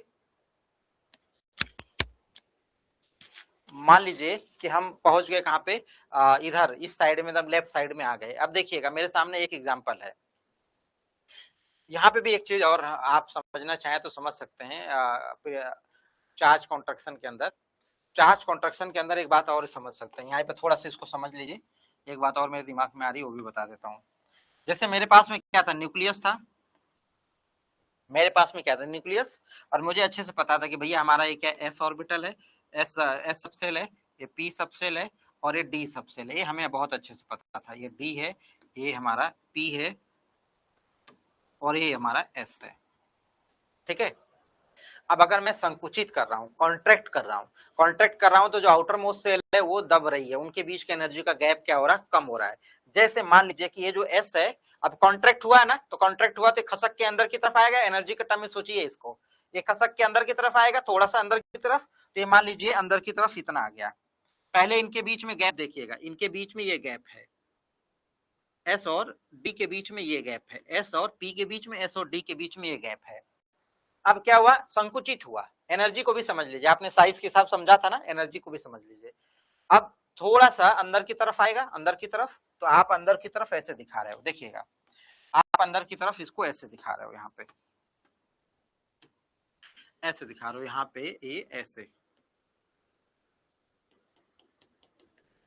अंदर की तरफ आपने खींचा। अब ऐसा थोड़ी है कि न्यूक्लियस के अंदर घुसा दोगे, न्यूक्लियस के तो एक n-1 पे आके रुक जाएगा, आपने यहाँ तक क्या कर दिया, इसको रोक दिया। अब ये वाला जो है ये खिंचता खिंचता खिंचता खिंचता क्या हो जाएगा, और एकदम बिल्कुल न्यूक्लियस के करीब आता हुआ नजर आएगा। ये हमारा जो डॉट डॉट है वो P है, ठीक। और जो ये D वाला है, D वाला भी खसक के एकदम बिल्कुल आएगा इधर, क्योंकि वो खींच रहा है। अब देखिएगा यहाँ पे इनके बीच की जो गैप है, S और P के बीच का गैप है ना, S और D के बीच का गैप है, वो कॉन्ट्रैक्ट होने के बाद में देखिए, जैसे जैसे मान लीजिए सपोज दैट यहाँ पे न्यूक्लियस है, मैं S हूं, मेरे पीछे P है और पीछे D है, मैं S हूं, मैं खसक के कहा गया, न्यूक्लियस के पास आया, न्यूक्लियस के तो अंदर घुसूंगा नहीं, यहीं पर रुक गया।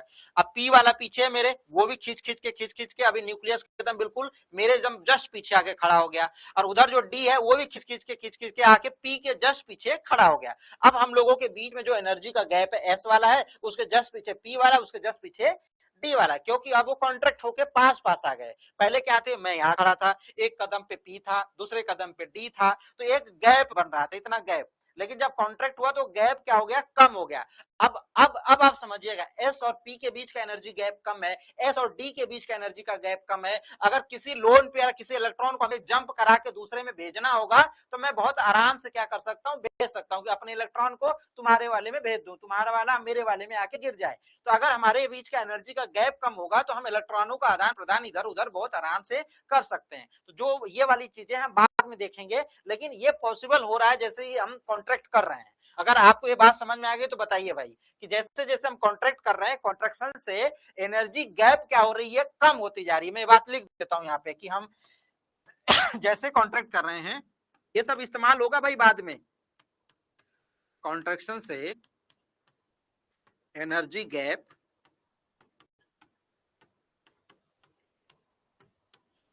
कम होती जा रही है। बोलो भाई, ये सब इस्तेमाल करेंगे हम लोग बाद में। बोलो, कॉन्ट्रैक्शन से एनर्जी गैप कम होती जा रही है। किसकी एनर्जी गैप, S की P के साथ में, S की D के साथ में। सपोज दैट कि एक आदमी यहाँ पे, मैं यहाँ पे हूँ, आप यहाँ पे हैं, एक आदमी वहां पे, एक एक फीट पे हम लोग खड़े हैं, और खिंचा हुआ और हम जाके चिपक गए, मेरे पीठ के पीछे दूसरा, उसके पीठ के पीछे दूसरा, तो उनके बीच में आपस में जो एनर्जी का गैप है वो कम हो गया है। और फिर इलेक्ट्रॉन अगर कूदना हुआ तो इलेक्ट्रॉन को तो बहुत आराम से मिल जाएगा मौका, यहाँ से वहां कूद जाएगा, यहाँ से वहां कूद जाएगा, खूब एक्साइटेशन आराम से हो जाएगी। यहीं से शुरू हो जाती है एक्साइटेशन थ्योरी भी शुरू होती है, वो बाद में हम बताएंगे आपको एक्साइटेशन थ्योरी के कॉन्सेप्ट को। तो ये बात आपके समझ में आई भाई, ये दिमाग में आया क्या कि कॉन्ट्रैक्ट से एनर्जी का गैप कम होता है। बोलो भाइयों, कॉन्ट्रैक्शन से एनर्जी गैप कम होती है, बात आपके दिमाग में आई? अगर आई तो हाँ लिखो तब तक। चलिए हम आते हैं पीरियोडिक कॉन्ट्रैक्शन की तरफ। पीरियोडिक कॉन्ट्रैक्शन की तरफ आते हैं बालक, और ये सब की सब कहानी किसके बारे में बता रही है, कोई मॉलिक्यूल्स का एग्जिस्टेंस नहीं एग्जिस्टेंस, कोई इलेक्ट्रॉन जंप करेगा नहीं करेगा। कभी कभी आप सुनते होगे ना, बहुत खूब सुनते होगे भाई, खूब ये दिमाग में आता होगा कि भैया ये जो लोन पेयर ऑफ इलेक्ट्रॉन है ये पार्टिसिपेट करेगा, ये lone pair of electron participate नहीं करेगा, ये lone pair of electron donate कर देगा, ये lone pair of electron donate नहीं करेगा। इस तरीके की बातें खूब सुनाई देती है आपको केमिस्ट्री के अंदर, है ना। तो भैया जो लोन पेयर ऑफ इलेक्ट्रॉन है वो कहाँ मौजूद होता है, एस के पास मौजूद होता है। पार्टिसिपेट करने मतलब दे दिया, नहीं पार्टिसिपेट करने मतलब रख लिया, यही तो कहानी है। तो ये वर्ड तो आते हैं ना भाई कि lone pair of electron participate करेगा, लोन पेयर ऑफ इलेक्ट्रॉन देगा, डोनेट करेगा, नहीं करेगा। अब डोनेशन से आपको बेसिक कैरेक्टर, कम बेसिक कैरेक्टर, ये सब कहां से आते हैं, ये सब यहीं से आते हैं उठ के। ओवरऑल ये दुनिया भर की जो बातें आप करते हो ना कि भैया इसकी बेसिसिटी का ऑर्डर लगा दीजिए, ये कम बेसिक क्यों है, आप यही कहते हो कि कम बेसिक क्यों है, भैया इसने लोन पेयर नहीं पार्टिसिपेट किया या कम गया, कम दिया, तो वो क्या था, वो यहीं से सारी चीजें निकल कर आएंगी। बात समझे कि नहीं? तो ये पूरा का पूरा केमिस्ट्री में खूब घूमेगा, दौड़ा दौड़ा के घूमेगा। तो इस्तेमाल हम लोग यहीं से करेंगे, इसलिए केमिकल बॉन्डिंग पढ़ते हैं हम लोग स्टार्टिंग में, कि आगे हमें समस्या क्रिएट ना हो। देखिएगा हमने यहाँ पे लिया क्या, नाइट्रोजन, और नाइट्रोजन का होता है 7, नाइट्रोजन का होता है 7, है ना? समझे भाई? जो मैं अभी वर्ड बता रहा हूँ ये सारी चीजें सुनते होगे ना, सुनते सुनते तो आए हो। अब उन सब चीजों का लॉजिक हम लोग सीखेंगे क्लासेस के अंदर। देखिएगा बहुत ज्यादा चैप्टर आपका है नहीं, बहुत छोटा चैप्टर है, मतलब सिलेबस बहुत छोटा है। अकॉर्डिंग टू पीजीटी, पीजीटी का आपका 40% ही मान लीजिए, 40%, वो भी बहुत अच्छे से पढ़ाया जाए तब, नहीं तो 30% में आपका निपट जाता है। और पीजीटी का बहुत वास्ट होता है, बहुत बड़ा सिलेबस होता है। तो जब पीजीटी आराम से निकल जाता है तो आपका तो बहुत प्यार से निकलेगा, एकदम बिल्कुल मलाई जैसे। तो आराम आराम से भी पढ़ाऊंगा ना तब भी आपका चैप्टर निकल जाएगा। वो तो मैंने इतने सारे चैप्टर अपने हिसाब से ऐड किए हैं सिलेबस में, तो बहुत इतना पिद्दा से लिखा हुआ उससे कुछ होना नहीं है, लेकिन हमने ज्यादा लिखा हुआ। ये केमिकल बॉन्डिंग थोड़ा बड़ा है, अच्छे से एक बार समझ लेंगे तो आगे मुझे पढ़ाने में बहुत आसानी हो जाएगी आपको। फिर छोटे छोटे चैप्टर उड़ने में टाइम नहीं लगेगा, सिलेबस 3 महीने में बोला हूँ खत्म हो जाएगा, ठीक है? लेकिन ये वाला बड़ा चैप्टर है, इसको बढ़िया से कर लीजिए एक बार, मुझे हेल्प मिलेगी ना बाद में। अब देखिएगा आपने कहा कि सर 1s2 2s2 और 2p3 आपने कह दिया, 1s2 2s2 और 2p3 कह दिया। अब आप मुझे बताइए, ये जो है ये बैलेंस सेल है, बैलेंस सेल है, बैलेंस सेल में मौजूद इलेक्ट्रॉनों को हम लोग क्या कहते हैं? बैलेंस इलेक्ट्रॉन कहते हैं, पहला क्लास। अब आपने यहाँ पे कहा कि सर मेरे पास में ये S और मेरे पास में ये P, ये हमारा 2s है, ये हमारा क्या है 2p, 2s और 2p, ये हमने कहा यहाँ पे, ठीक है? और ये जो S होता है ये नाभिक के बिल्कुल पास होता है। जो बच्चे जानते हैं वो ठीक है, जो नहीं जानते वो जान ले कि जो S वाला होता है वो बिल्कुल न्यूक्लियस के एकदम करीब होता है, एकदम चिपक के। तो यहाँ पे हमारा अगर नाभिक है, ये हमारा क्या न्यूक्लियस है अगर, तो यहाँ पर हमारा क्या है S मौजूद है, यहाँ पे S मौजूद है, यहाँ पे हमारा क्या मौजूद है P मौजूद है, ठीक? S में हमारे पास में 2 इलेक्ट्रॉन है ये, और P में हमारे पास में 3 इलेक्ट्रॉन है। और तीनों इलेक्ट्रॉनों की स्पिन देख पा रहे हो कि सेम डायरेक्शन में स्पिन आपको दिखती हुई नजर आ रही। मैंने क्या किया यहाँ पे, थोड़ा सा इसको और बड़ा दूर दिखा देता हूं। मैंने क्या किया, एक इलेक्ट्रॉन ये, एक इलेक्ट्रॉन ये, और एक इलेक्ट्रॉन है, मैंने तीनों इलेक्ट्रॉनों को क्या कर दिया, न्यूक्लियस की तरफ दिखा दिया। क्योंकि अब न्यूक्लियस का काम क्या है, इलेक्ट्रॉन देखते ही खींचना शुरू करेगा, ये इलेक्ट्रॉन को देखते ही खींचना शुरू करेगा। अब समझिएगा बात, ये मान लीजिए हमारा क्या है एन एस और ए एन पी। आप यहाँ 2 हो सकता है, 3 हो सकता है, मैंने एन और एन लिख दिया। अब क्या हो रहा है, न्यूक्लियस इनको खींच रहा है, खींच रहा है, खींच रहा है, खींच रहा है, खींच रहा है, खींच रहा है, खींच रहा है। यहाँ पर क्या होगा, एकदम न्यूक्लियस के एकदम बिल्कुल यहाँ पे कौन सा होगा, n-1s होगा, एकदम बिल्कुल यहाँ पे, जो इसको खींच के अंदर आते समय क्या करेगा, फिर रिपेल करना शुरू होगा। समझिए ना बात, जैसे ns है ना, ये जब अंदर की तरफ आएगा तो एकदम बिल्कुल न्यूक्लियस के एकदम खोपड़ी पे एकदम कौन चिपका होगा, n-1s मौजूद होगा।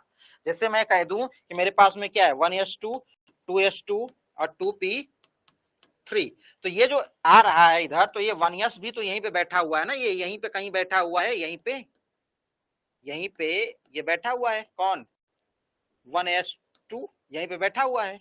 अब जब ये खींच कर आएगा, अंदर की तरफ आएगा, तो एक पॉइंट पे आके क्या हो जाएगा, रुक जाएगा, यहाँ पे आके रुक जाएगा, यहाँ पे ऐसे, यहाँ पे आके रुक जाएगा, यहाँ पे रुक जाएगा, है, खींच के आया अंदर रुक जाएगा।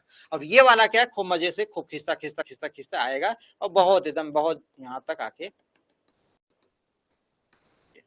ये क्या है हमारा जो ग्रीन वाला है वो NS है, ये कौन सा है हमारा NP है। ये जो डॉट डॉट दिखा रहा हूँ, इस डॉट डॉट के बीच का एनर्जी गैप देखिएगा, और जो व्हाइट वाला है, इस व्हाइट वाले के बीच का एनर्जी का गैप देखिएगा, ये इसके बीच का गैप देखिएगा, इस N और P के बीच का गैप व्हाइट वाला, और खींचने के बाद में ग्रीन वाले के ही NS और NP के बीच में। तो आपको क्या दिख रहा है यहाँ पे, ये वाली जो एनर्जी का गैप है एक कम है, ये वाली एनर्जी का गैप क्या है ज्यादा। बोलो भाई, ये जो आपको दिख रहा है और ये जो आपको दिख रहा है, इसमें कौन सा ज्यादा कौन सा कम है, ग्रीन वाला, ग्रीन वाला आपका कम है, आपका व्हाइट वाला ज्यादा दिख रहा है। यहाँ पे देखो एक बार ध्यान से, एक बार ध्यान से देखो यहाँ पे, ये जो मैंने ग्रीन वाला दिखाया है वो ग्रीन वाला कौन है, जो खींच के आया तब, और ये इलेक्ट्रॉन इसी दिशा में खिंचा रहा है इधर की तरफ।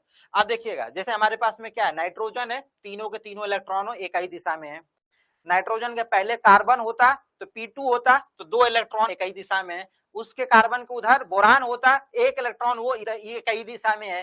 तो मतलब चाहे बोरान हुआ, कार्बन हुआ, नाइट्रोजन हुआ, ये तीनों के तीनों आपको क्या देखने को मिलेगा कि एक दिशा में इनका है और एक खिंचाव इस तरीके से आगे की तरफ बढ़ रहे हैं। और जो S और P के बीच का जो एनर्जी का गैप है वो क्या हो रहा है, बोलो, S और P के बीच का एनर्जी का गैप घट रहा है। यहां पर आपको क्या देखने को मिल रहा है कि NS और NP के बीच में एनर्जी का गैप, एनर्जी गैप जो है हमारी, एनर्जी गैप अभी आपको समझ में आएगा, एक बात बोलूंगा समझ जाएंगे आप।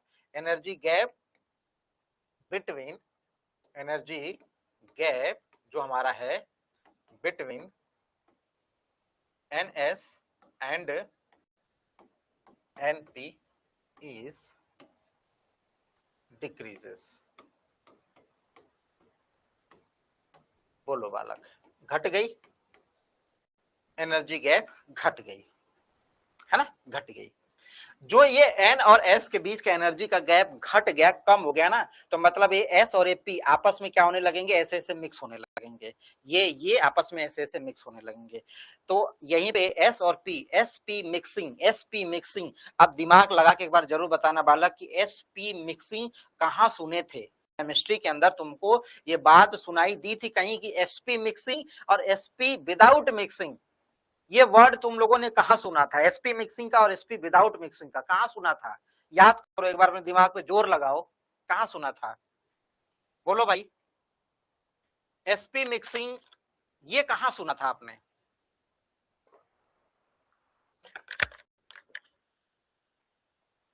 आपने कहा सर एमओटी में सुना था, एमओटी में सुना था। तो एमओटी में आप बालक सुने थे तो थोड़ा सा और जोर लगाओ दिमाग पे कि जो नाइट्रोजन और नाइट्रोजन के इधर वाले थे उनका आपने एमओटी अलग बनाया था, जैसे नाइट्रोजन का हुआ, कार्बन का हुआ, बोरान का हुआ, आपने कहा ये जो बनेंगे SP मिक्सिंग के साथ बनेंगे। और जैसे नाइट्रोजन के इस साइड में आए ऑक्सीजन, फ्लोरीन, आपने अलग बनाया था, याद है आपको, वो विदाउट SP मिक्सिंग आपने बनाया था। फोकस करिए अपने दिमाग पे, अभी मैं एमओटी पढ़ाऊंगा, बाद में आएगा लास्ट में हमारा, लेकिन आप ये जानते हो, सुने होगे, ग्रेजुएट हो तो आपको इतना पता होगा। इसका मतलब ये है कि वो जो बात हम लोग वहां पे कर रहे थे, चिल्ला रहे थे कि भैया SP mixing, SP without mixing, nitrogen के पहले वाले ऐसे बनाओ, ऑक्सीजन के बाद वाले ऐसे बनाओ, वो कहां से निकल कर आया था, यहीं से निकल कर आ रहा है यहाँ पे। अब यहाँ पे S और P के बीच का गैप कम हो रहा है, ये आपस में मिक्स कर रहे हैं। अब आइए ऑक्सीजन में कि भैया ऑक्सीजन के साथ में क्या कहानी आपको देखने को मिला, आप देखिएगा ये सारी की सारी चीजें हम लोग क्या करने वाले हैं, इस्तेमाल करने वाले हैं। मेरे पास में क्या गया बालक, यहाँ पे ऑक्सीजन आया, ऑक्सीजन आया तो 8 आया, और जैसे 8 आया तो हमने लिखा यहाँ पे क्या 1s2, मैंने यहाँ पे क्या लिखा 2s2, और मैंने क्या लिखा यहाँ पे 2p4। तो यहाँ पे आपको ये क्या देखने को मिल रहा है, यहाँ पे क्या देखने को मिल रहा है कि आपके पास में नाभिक है, यहाँ पे आपका क्या है, बिल्कुल एकदम बिल्कुल खोपड़ी पे, यहाँ पे मैं डॉट डॉट करके दिखा दे रहा हूँ, यहाँ पे आपका यहाँ पे क्या मौजूद है 1s, और यहाँ पर आपका क्या है 2s, और यहाँ पे आपका क्या है 2p। अब 2s और 2p के बीच में एनर्जी गैप इतनी है, इतनी है। और ये जो 4 इलेक्ट्रॉन आपको दिख रहा है, 1 इलेक्ट्रॉन इधर, 1 इलेक्ट्रॉन इधर, 1 इलेक्ट्रॉन इधर, 3 हो गए, और चौथा इलेक्ट्रॉन अपोजिट स्पिन में, ऐसे ही तो होगा, ये भरोगे जब ऐसे ही भरोगे 1 2 3 और ये 4 ऐसे ही भरोगे, तो चौथा उल्टा आएगा, 3 इधर जाएंगे, 3 इधर जाएंगे, है ना भाई। अब देखो ध्यान से, ये खींच रहा है इधर की तरफ, ये खींच रहा है, तो S वाला तो खिंचा के इधर की तरफ अंदर की तरफ आ रहा है, इसमें खिंचाव आपको देखने को मिल रहा है, आपको खिंचाव यहाँ पे देखने को मिल रहा है, यहाँ पे आप खींचो खींचो इसको, आप अंदर की तरफ आ गए, ये हमारा क्या है 2s।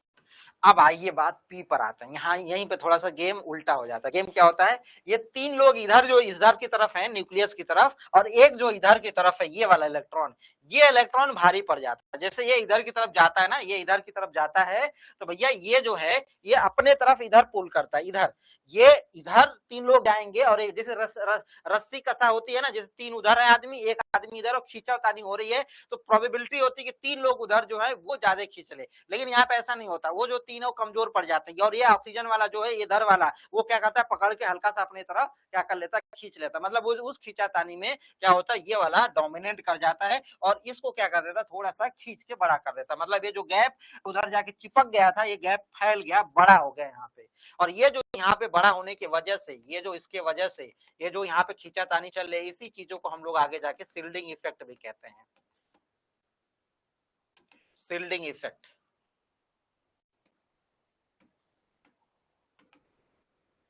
शिल्डिंग इफेक्ट भी कहते हैं। शिल्डिंग इफेक्ट से आप एग्जैक्टली जाके देखोगे ना, एनसीईआरटी के डेटा में देखोगे तो आप जनरली क्या करते हो, इधर से इधर जाने पे साइज छोटी होती है। जैसे नाइट्रोजन है, कार्बन है, फिर नाइट्रोजन है, ऑक्सीजन है, फ्लोरीन है, तो ऐसे जाओगे ना तो साइज धीरे धीरे छोटी होती है। लेकिन जब नाइट्रोजन और ऑक्सीजन पे जाओगे, नाइट्रोजन और ऑक्सीजन पे, तो हल्का सा बिल्कुल 1-2 पिकोमीटर क्या होता है, ऑक्सीजन बड़ा हो जाता है। ऑक्सीजन क्या हो जाता है, हल्का सा बड़ा होता हुआ नजर आएगा आपको वहां पे। तो ये जो चीज है इसके वजह से होता है। अब ये जो एनर्जी का गैप है बढ़ गया, तो बढ़ गया तो यहाँ पे आपको क्या देखने को मिला भैया, यहाँ पे without SP mixing, without SP mixing, S और पी यहाँ पे मिक्स ही नहीं हो पा रहा है। और यहाँ पे आपको क्या देखने को मिलेगा, हल्का सा वेरिएशंस देखने को मिलेगा। किसमें, साइज में। क्यों, क्योंकि ये तो संकुचित होकर छोटा हो रहा था, तो साइज छोटी हो रही थी, और ये हल्का सा 1-2 पिकोमीटर, बहुत फर्क नहीं, 1-2 पिकोमीटर का डिफरेंस आता है इसमें ना। अगर आप इसको देखेंगे ना तो कुछ ऐसा बनता हुआ नजर आता है साइज के टर्म में। एटॉमिक नंबर, जैसे हमारे पास में क्या है, यहाँ पे हमारे पास में यहाँ पे क्या है, एटॉमिक नंबर है, एटॉमिक नंबर है, परमाणु क्रमांक जिसको आप लोग कहते हो, और इधर हमारा क्या है, साइज है। इसका जब आप ग्राफ बनाते हो ना, एटॉमिक साइज है, तो आप ग्राफ जब बनाते हो तो ये ऐसे पहले क्या होता है कि ये घटता है और नाइट्रोजन तक घटेगा, हल्का सा बस क्या लेगा, इसमें मैं हल्का सा क्या करता हूँ, कर्व दिखा देता हूँ, हल्का सा ऑक्सीजन पे उठ जाता है ऐसा। यहाँ पे आपका क्या होता है, नाइट्रोजन, और यहाँ पे बस 1-2 पिकोमीटर ऑक्सीजन, ऐसे ऐसे रहता है, उठा हुआ है। देखता हूं मैं, अगर इसमें मिल जाता है गूगल पे तो एक बार आपको दिखाता हूं मैं, नहीं तो आप एक बार चेक करिएगा ना, आपको उसमें शायद मिल जाए।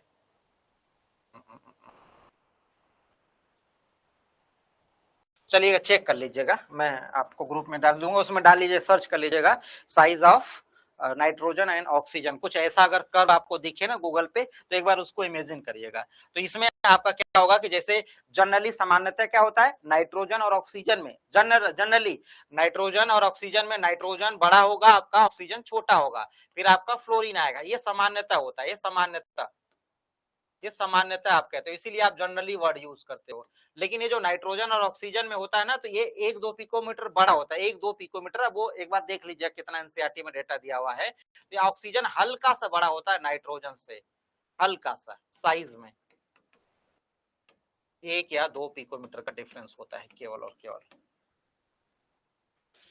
एक बार चेक करके देखिएगा, ठीक है, वो अपने हिसाब से आपको नजर आ जाएगी।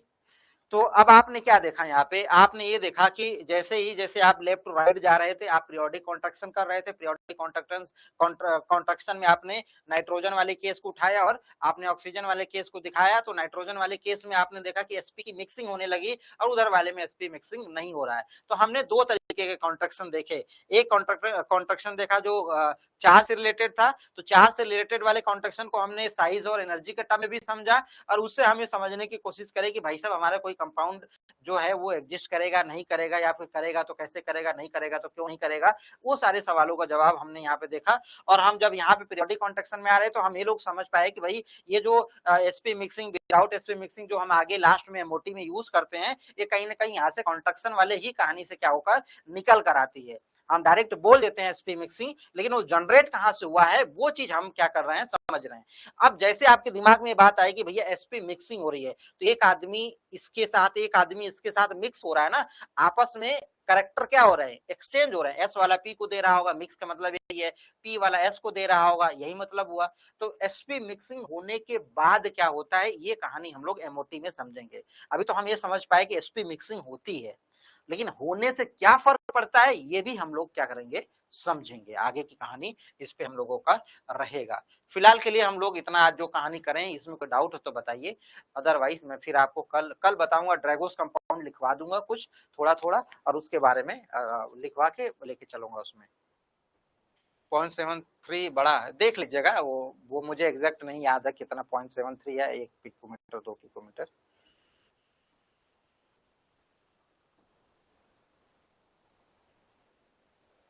देख लीजिएगा उसको।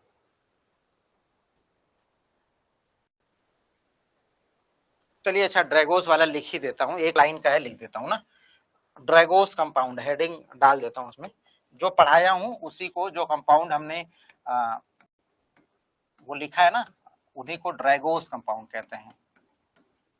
अगर मैं आपसे पूछूं कि ड्रैगोस कंपाउंड क्या होते हैं, तो आप आंख बंद करके कह दीजिएगा कि सर जो हाइड्रोजन होता है थर्ड पीरियड या ऑनवर्ड से अगर जुड़ता है और कंपाउंड बनाता है, तो वैसे कंपाउंड को हम क्या कहते हैं, ड्रैगोस कंपाउंड कहते हैं। क्या कहेंगे, क्या कहेंगे कि हमारे पास में थर्ड पीरियड या ऑनवर्ड्स, मतलब उसके ऊपर वाले 4th 5th 6th जो भी आप ऊपर लेके जाओ, थर्ड पीरियड ऑनवर्ड्स वाले अगर हाइड्रोजन से जुड़कर कंपाउंड बनाते हैं, वैसे कंपाउंड को हम क्या कहेंगे, ड्रैगोस। लिख दो इसको यहाँ पे, है ना, इसको लिख देता हूं, समझ तो गए होंगे ना।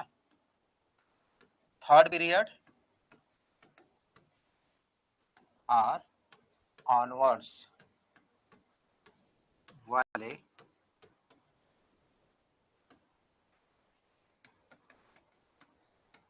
हाइड्रोजन से मिलकर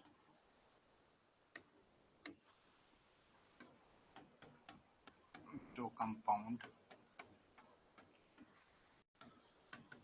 बनाते हैं,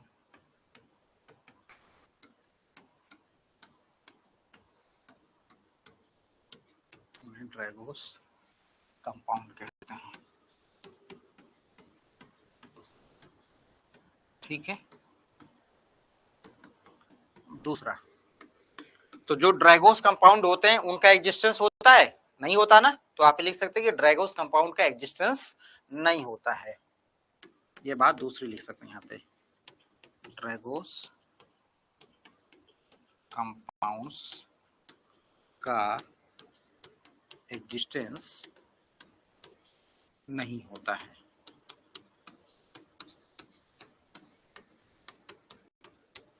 ठीक है। एक बात और अभी आगे मैं बताऊंगा इस बात को, अब एक बात समझिएगा, बहुत छोटी सी बात है, आगे मैं भी इस पे एक बार और चर्चा करूंगा। लेकिन मैं अगर आपसे ये कहूं कि भाई जिसका एग्जिस्टेंस ही नहीं है, क्यों नहीं है, क्योंकि वो उसके साथ में ओवरलैपिंग नहीं कर पाया। ओवरलैपिंग किया तो प्रॉपर एक ओवरलैपिंग नहीं हो पाई, प्रॉपर ओवरलैपिंग ना होने की वजह से तो कहानी हुई होगी ना। तो अगर आपने ये कहा कि सर ये एग्जिस्टेंस नहीं है, तो इसके पीछे की क्या वजह है, तो आपको सर प्रॉपर इनके बीच में ना ओवरलैपिंग टाइप का कुछ हुआ नहीं है। और ओवरलैपिंग का कॉन्सेप्ट क्या होता है, हाइब्रिडाइजेशन से निकल कर आता है।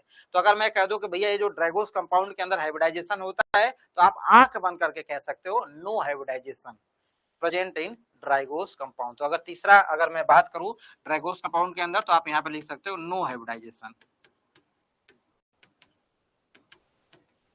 इनका कोई हाइब्रिडाइजेशन। अगर हाइब्रिडाइजेशन होता है तो भैया कहीं ना कहीं अपना एडजस्ट कर लेते, या अपने अपने कैरेक्टर को मिक्स करके कुछ न कुछ बॉन्ड वॉन्ड बना ही लेते। लेकिन ये जब बॉन्ड जब एग्जिस्ट नहीं कर रहे तो इसका हाइब्रिडाइजेशन कहां से बता पाओगे, तो नो हाइब्रिडाइजेशन आप यहाँ पे लिख सकते हो ना। ठीक। अब अगर हाइब्रिडाइजेशन नहीं हो रहा तो इनके जो बॉन्ड एंगल है, ये आगे में ये दो पॉइंट में आगे आगे एक बार और लेकर आऊंगा कि बॉन्ड एंगल जो इनका होता है वो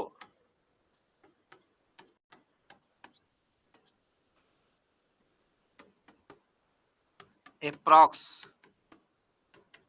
90 डिग्री के पास होता है।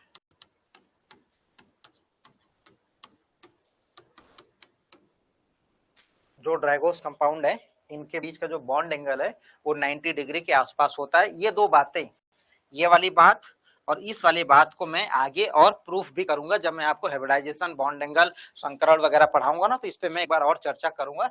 फिलहाल के लिए ये तीन बातें आप लोगों ने समझी हैं। इनमें अगर अब मैं एग्जांपल दूं कि ड्रैगोस कंपाउंड का, तो आपने कहा सर हाइड्रोजन, मैंने एग्जांपल लिया यहाँ पे, तो आपने कहा कि सर फास्फोरस थर्ड पीरियड का है, हाइड्रोजन जोड़ दिया। तो ड्रैगोस कंपाउंड, नॉट एग्जिस्टेंस। मैंने कहा H2S तो आपने कहा sir not existence. Not existence मतलब समझिएगा ऐसा नहीं है कि बन ही नहीं रहा है, बन के गायब हो रहा है। मैंने कहा कि IH5 नहीं, IH7 नहीं, है ना, दुनिया भर के जिनान F6 होता है ना, जिनान H6 नहीं, जिनान H4 नहीं ना। अब जैसे यहाँ पे फास्फोरस है तो नाइट्रोजन, फास्फोरस, आर्सेनिक आप ले लिए, है ना, आर्सेनिक, है ना, आपने एंटीमनी, है ना, नहीं, ठीक है भाई। आप यहाँ पे ऑक्सीजन के साथ में आपने सल्फर लिया, सल्फर के बाद में आपने यहाँ पे सेलेनियम ले लिया H2SC, है ना, नहीं। बोलो बालको, बात समझे कि नहीं? समझ गए? ये सब जो हाइड्राइड है आपका नहीं दिखेगा, इनको आप ड्रैगोस के कैटेगरी में डाल सकते हो। ओवरऑल ये समझिएगा कि भैया बहुत बड़े साइज का था, छोटा सा था, एडजस्ट नहीं कर पाया, बस बात खत्म, यहीं पे ओवर होता है। ठीक है बात, बोलो। आज की क्लास समझ में आई? कुछ 2-4-10% घुसा है दिमाग में? मुझे स्टार्टिंग में 10-15 दिन दिक्कत होती है बैच के साथ में। वजह ये होता है कि नया बच्चा होता है, उसको समझने में दिक्कत होती है बस। जैसे क्या होता है ना कि नया बच्चा आता है जब ना, वो किस माइंडसेट का है, कितना जानता है कितना नहीं जानता, वो समझते समझते 10-15 दिन लग जाता है। और उसमें तभी समझ में आता है जब बच्चा कुछ बोलता है, मुंह खोलेगा हम समझ जाएंगे कि कहाँ से हमें लेके चलना है। अगर वो मुंह नहीं खोलेगा तो फिर हम ऐसे चिल्लाते रह जाएंगे, समस्या आ जाएगी। तो जितने भी बच्चे समझ में आ रहा है तब भी आप पूछो, कुछ नहीं आ रहा है तब भी पूछो, इंटरेक्टिव करो, बातचीत करो, सवाल जवाब करो, ढूंढो ढाड़ो। ज्यादा से ज्यादा क्या होगा, मुझे नहीं समझ में आएगा तो मैं कल बताऊंगा, लेकिन थोड़ा सा हम लोग क्या करेंगे, सीखने की चेष्टा रखेंगे। तो फिलहाल इस सवाल इसमें हमारा कोई डाउट तो नहीं है। तो अगर कोई डाउट नहीं है तो अगली क्लास में इसके आगे हाइब्रिडाइजेशंस की तरफ लेकर आऊंगा। तो धीरे धीरे इन डेप्थ आपको बेसिक्स तो शुरुआत करी थी, अभी तक की क्लास हम लोग 7वें 8वें पहुंच गए हैं, बेसिक से शुरुआत कर रहा हूं। अब धीरे धीरे आपको इन डेप्थ लेके चलूंगा। ओवरऑल एक बार बॉन्ड के बारे में, कंपाउंड के बारे में आप समझ जाएंगे तो मुझे आगे की कहानी बताने में बहुत आराम होगा। सबसे बड़ा टॉपिक हमारे लिए यही है, अगर इसको मैं समझा ले गया तो आगे की कहानी मेरे लिए आसान हो जाएंगी और सिलेबस खींच जाएगा। तो आप एस ब्लॉक और पी ब्लॉक कम से कम जितना बच्चा मुझे अभी सुन रहा है वो टीजीटी के किसी भी बैच में जाए और नोट्स बनाना शुरू कर दे। 60-65 लेक्चर है, 60-65 तो नहीं है, मुझे लग रहा है कि 56-57 लेक्चर है, 2-3 और लेक्चर डालना, 60 लेक्चर होगा। तो अभी से 2-2, 3-3 लेक्चर वो नोट्स बनाना शुरू कर दे, अभी से लास्ट तक आराम से उसका हो जाएगा। मैं इस चैप्टर को लास्ट में पढ़ाऊंगा, वजह क्या है कि बहुत बड़ा है, उसको पढ़ाना शुरू किया तो चलता जाएगा। तो पहले सिलेबस पूरा बाइंड अप करूंगा, फिर आखिरी में उस चैप्टर को मैं कवर करूंगा। तो पढ़ते जाइएगा आप लोग। स्ट्रक्चर बनाना कल सिखाऊंगा, कल से सिखाऊंगा, ठीक है। और आपको टीजीटी के किसी भी बैच में जाना है, जो टीजीटी है एप्लीकेशंस पे, कोई भी बैच टीजीटी का जो भी आपको दिख रहा है उसमें आप जाइएगा, आप केमिस्ट्री वाले सेक्शन में जाइएगा, वहां पे आपको दिख जाएगा। आप वहां से पढ़कर नोट्स बनाइएगा। ये मैं बार बार इसलिए कह रहा हूँ ना, क्योंकि अभी आपके पास में टाइम है तो आप आराम से पढ़ लीजिएगा। समय लगा के 2 वीडियो 3 वीडियो कवर कर लेंगे। और मैं आखिरी में पढ़ाऊंगा, और वो आखिरी ये होगा कि टाइम मिलता जाएगा तो खींचता जाऊंगा, और समय कम मिलेगा तो मैं जल्दी जल्दी बाइंड अप करने की कोशिश करूंगा। तो पहले महत्वपूर्ण चैप्टर निपटाऊंगा, फिर उस पर आऊंगा। और मैं ही पढ़ाया हूँ, अभी लेटेस्ट ताजा पढ़ा के अपलोड किया हूँ वीडियो, तो आप लोगों के लिए होमवर्क समझ लीजिए। एस और पी ब्लॉक, एस ब्लॉक के नाम से होगा, वो एप्लीकेशंस पे ही होगा, और पी ब्लॉक के नाम से होगा। एस ब्लॉक और पी ब्लॉक, टीजीटी का कोई भी बैच उठा लीजिएगा, टीजीटी का जो पुराने बैचेस आपको एप्लीकेशंस पे दिख रहे होंगे उसको केमिस्ट्री वाले सेक्शन में। और आप वाईटी पे जाइएगा, यूट्यूब पर जाइएगा, जो प्ले लिस्ट है हमारी टीजीटी पीजीटी और पीजीटी पीवाईक्यू वाली प्लेलिस्ट जो है, पीवाईक्यू ये वाली प्लेलिस्ट आप खोलेंगे, शुरुआती में आप देखेंगे, स्टार्टिंग में इधर तो मैराथन हुई है, शुरुआती दौर में आप देखेंगे कि आपके alkali, alkaline, boron, carbon, nitrogen, है ना, हेलोजन, इस तरीके से करके मैंने क्वेश्चंस करवाए हैं। लगभग 63 वीडियोस हैं उसमें, 63 या 64 के आसपास इसी तरीके से हैं, 63 और 64 क्वेश्चन प्रैक्टिस का है, क्वेश्चन प्रैक्टिस। ये क्वेश्चन प्रैक्टिस की वीडियोस हैं, उसका जो पीडीएफ है वो मैं आपके बैच में अभी डाल दूंगा। इनके सवाल जो है ना, सवाल मतलब कि alkali, alkaline, boron, carbon, nitrogen, इनके क्वेश्चंस वाली पीडीएफ आपके बैच में डाल दूंगा, प्रिंट करा लीजिएगा। वहां से वाईटी पे जो सॉल्व कराया हूं अपने से पहले एक बार कर लीजिएगा, फिर उसी पे जो भी करना होगा करिएगा। तो प्रैक्टिस यहाँ से करते रहिए पैरेलल में, थ्योरी यहाँ से करते रहिएगा। ये आपका होमवर्क है। 2021 में भी सवाल आया था 3 से 4 सवाल, और 2022 में 5 से 6 सवाल आया है। और ये इतना बड़ा टॉपिक होता है, देख पा रहे हैं कि आपके 50-60 लेक्चर यहाँ पे, 50-60 लेक्चर यहाँ पे, 120 लेक्चर, 120 लेक्चर में आपका पूरा चैप्टर बाइंड अप हो जाएगा सिलेबस, और 120 में यही मौजूद है। लेकिन 5-6 सवाल बहुत मैटर करता है, इसलिए आप लोग इसको पढ़िएगा, ये मैंने बता दिया। यूट्यूब पे टीजीटी, पीजीटी, पीवाईक्यू सीरीज में आप एक वीडियो रोज देखेंगे, और 1-2 वीडियो आप यहाँ से थ्योरी वाला करेंगे। आपका ये होमवर्क चलता रहेगा, क्योंकि आप लोग अभी पहले आए हो तो धीरे धीरे करोगे, लास्ट तक आराम से बढ़िया तरीके से बना लोगे। फिलहाल के लिए इस चैप्टर को हम लोग यहीं पे, अब इससे आगे कल मैं संग्रह बताता हूँ। कोई डाउट होगा कल पूछ लीजिएगा। कोई डाउट तो नहीं अभी आपको? बोलो भाई, कोई अगर और समस्या है तो बताइए फिर। तो इसको आप मतलब ईमानदारी से करिएगा, ये आपका काम है। पढ़ाऊंगा मैं, लेकिन आप समझ रहे हो ना कि 120 लेक्चर पढ़ाने में कितना स्पीड होगा, कितना तेज पढ़ाना पड़ेगा। और अभी तो आपके पास में समय है, प्यार से भी 1 वीडियो 2 वीडियो रोज फॉलो करेंगे, तब भी 2 महीने ले जाइए, आराम से कर ले जाएंगे। लेकिन वो प्रैक्टिस जरूर करिएगा, वो जरूरी है, वो इंपॉर्टेंट है। पीडीएफ में डाल देता हूँ अभी बैच में आपके। तो चलिए, ऑल द बेस्ट, मुलाकात करते हैं कल फिर 3 बजे आपसे इसके आगे, ठीक है। Thank you so much.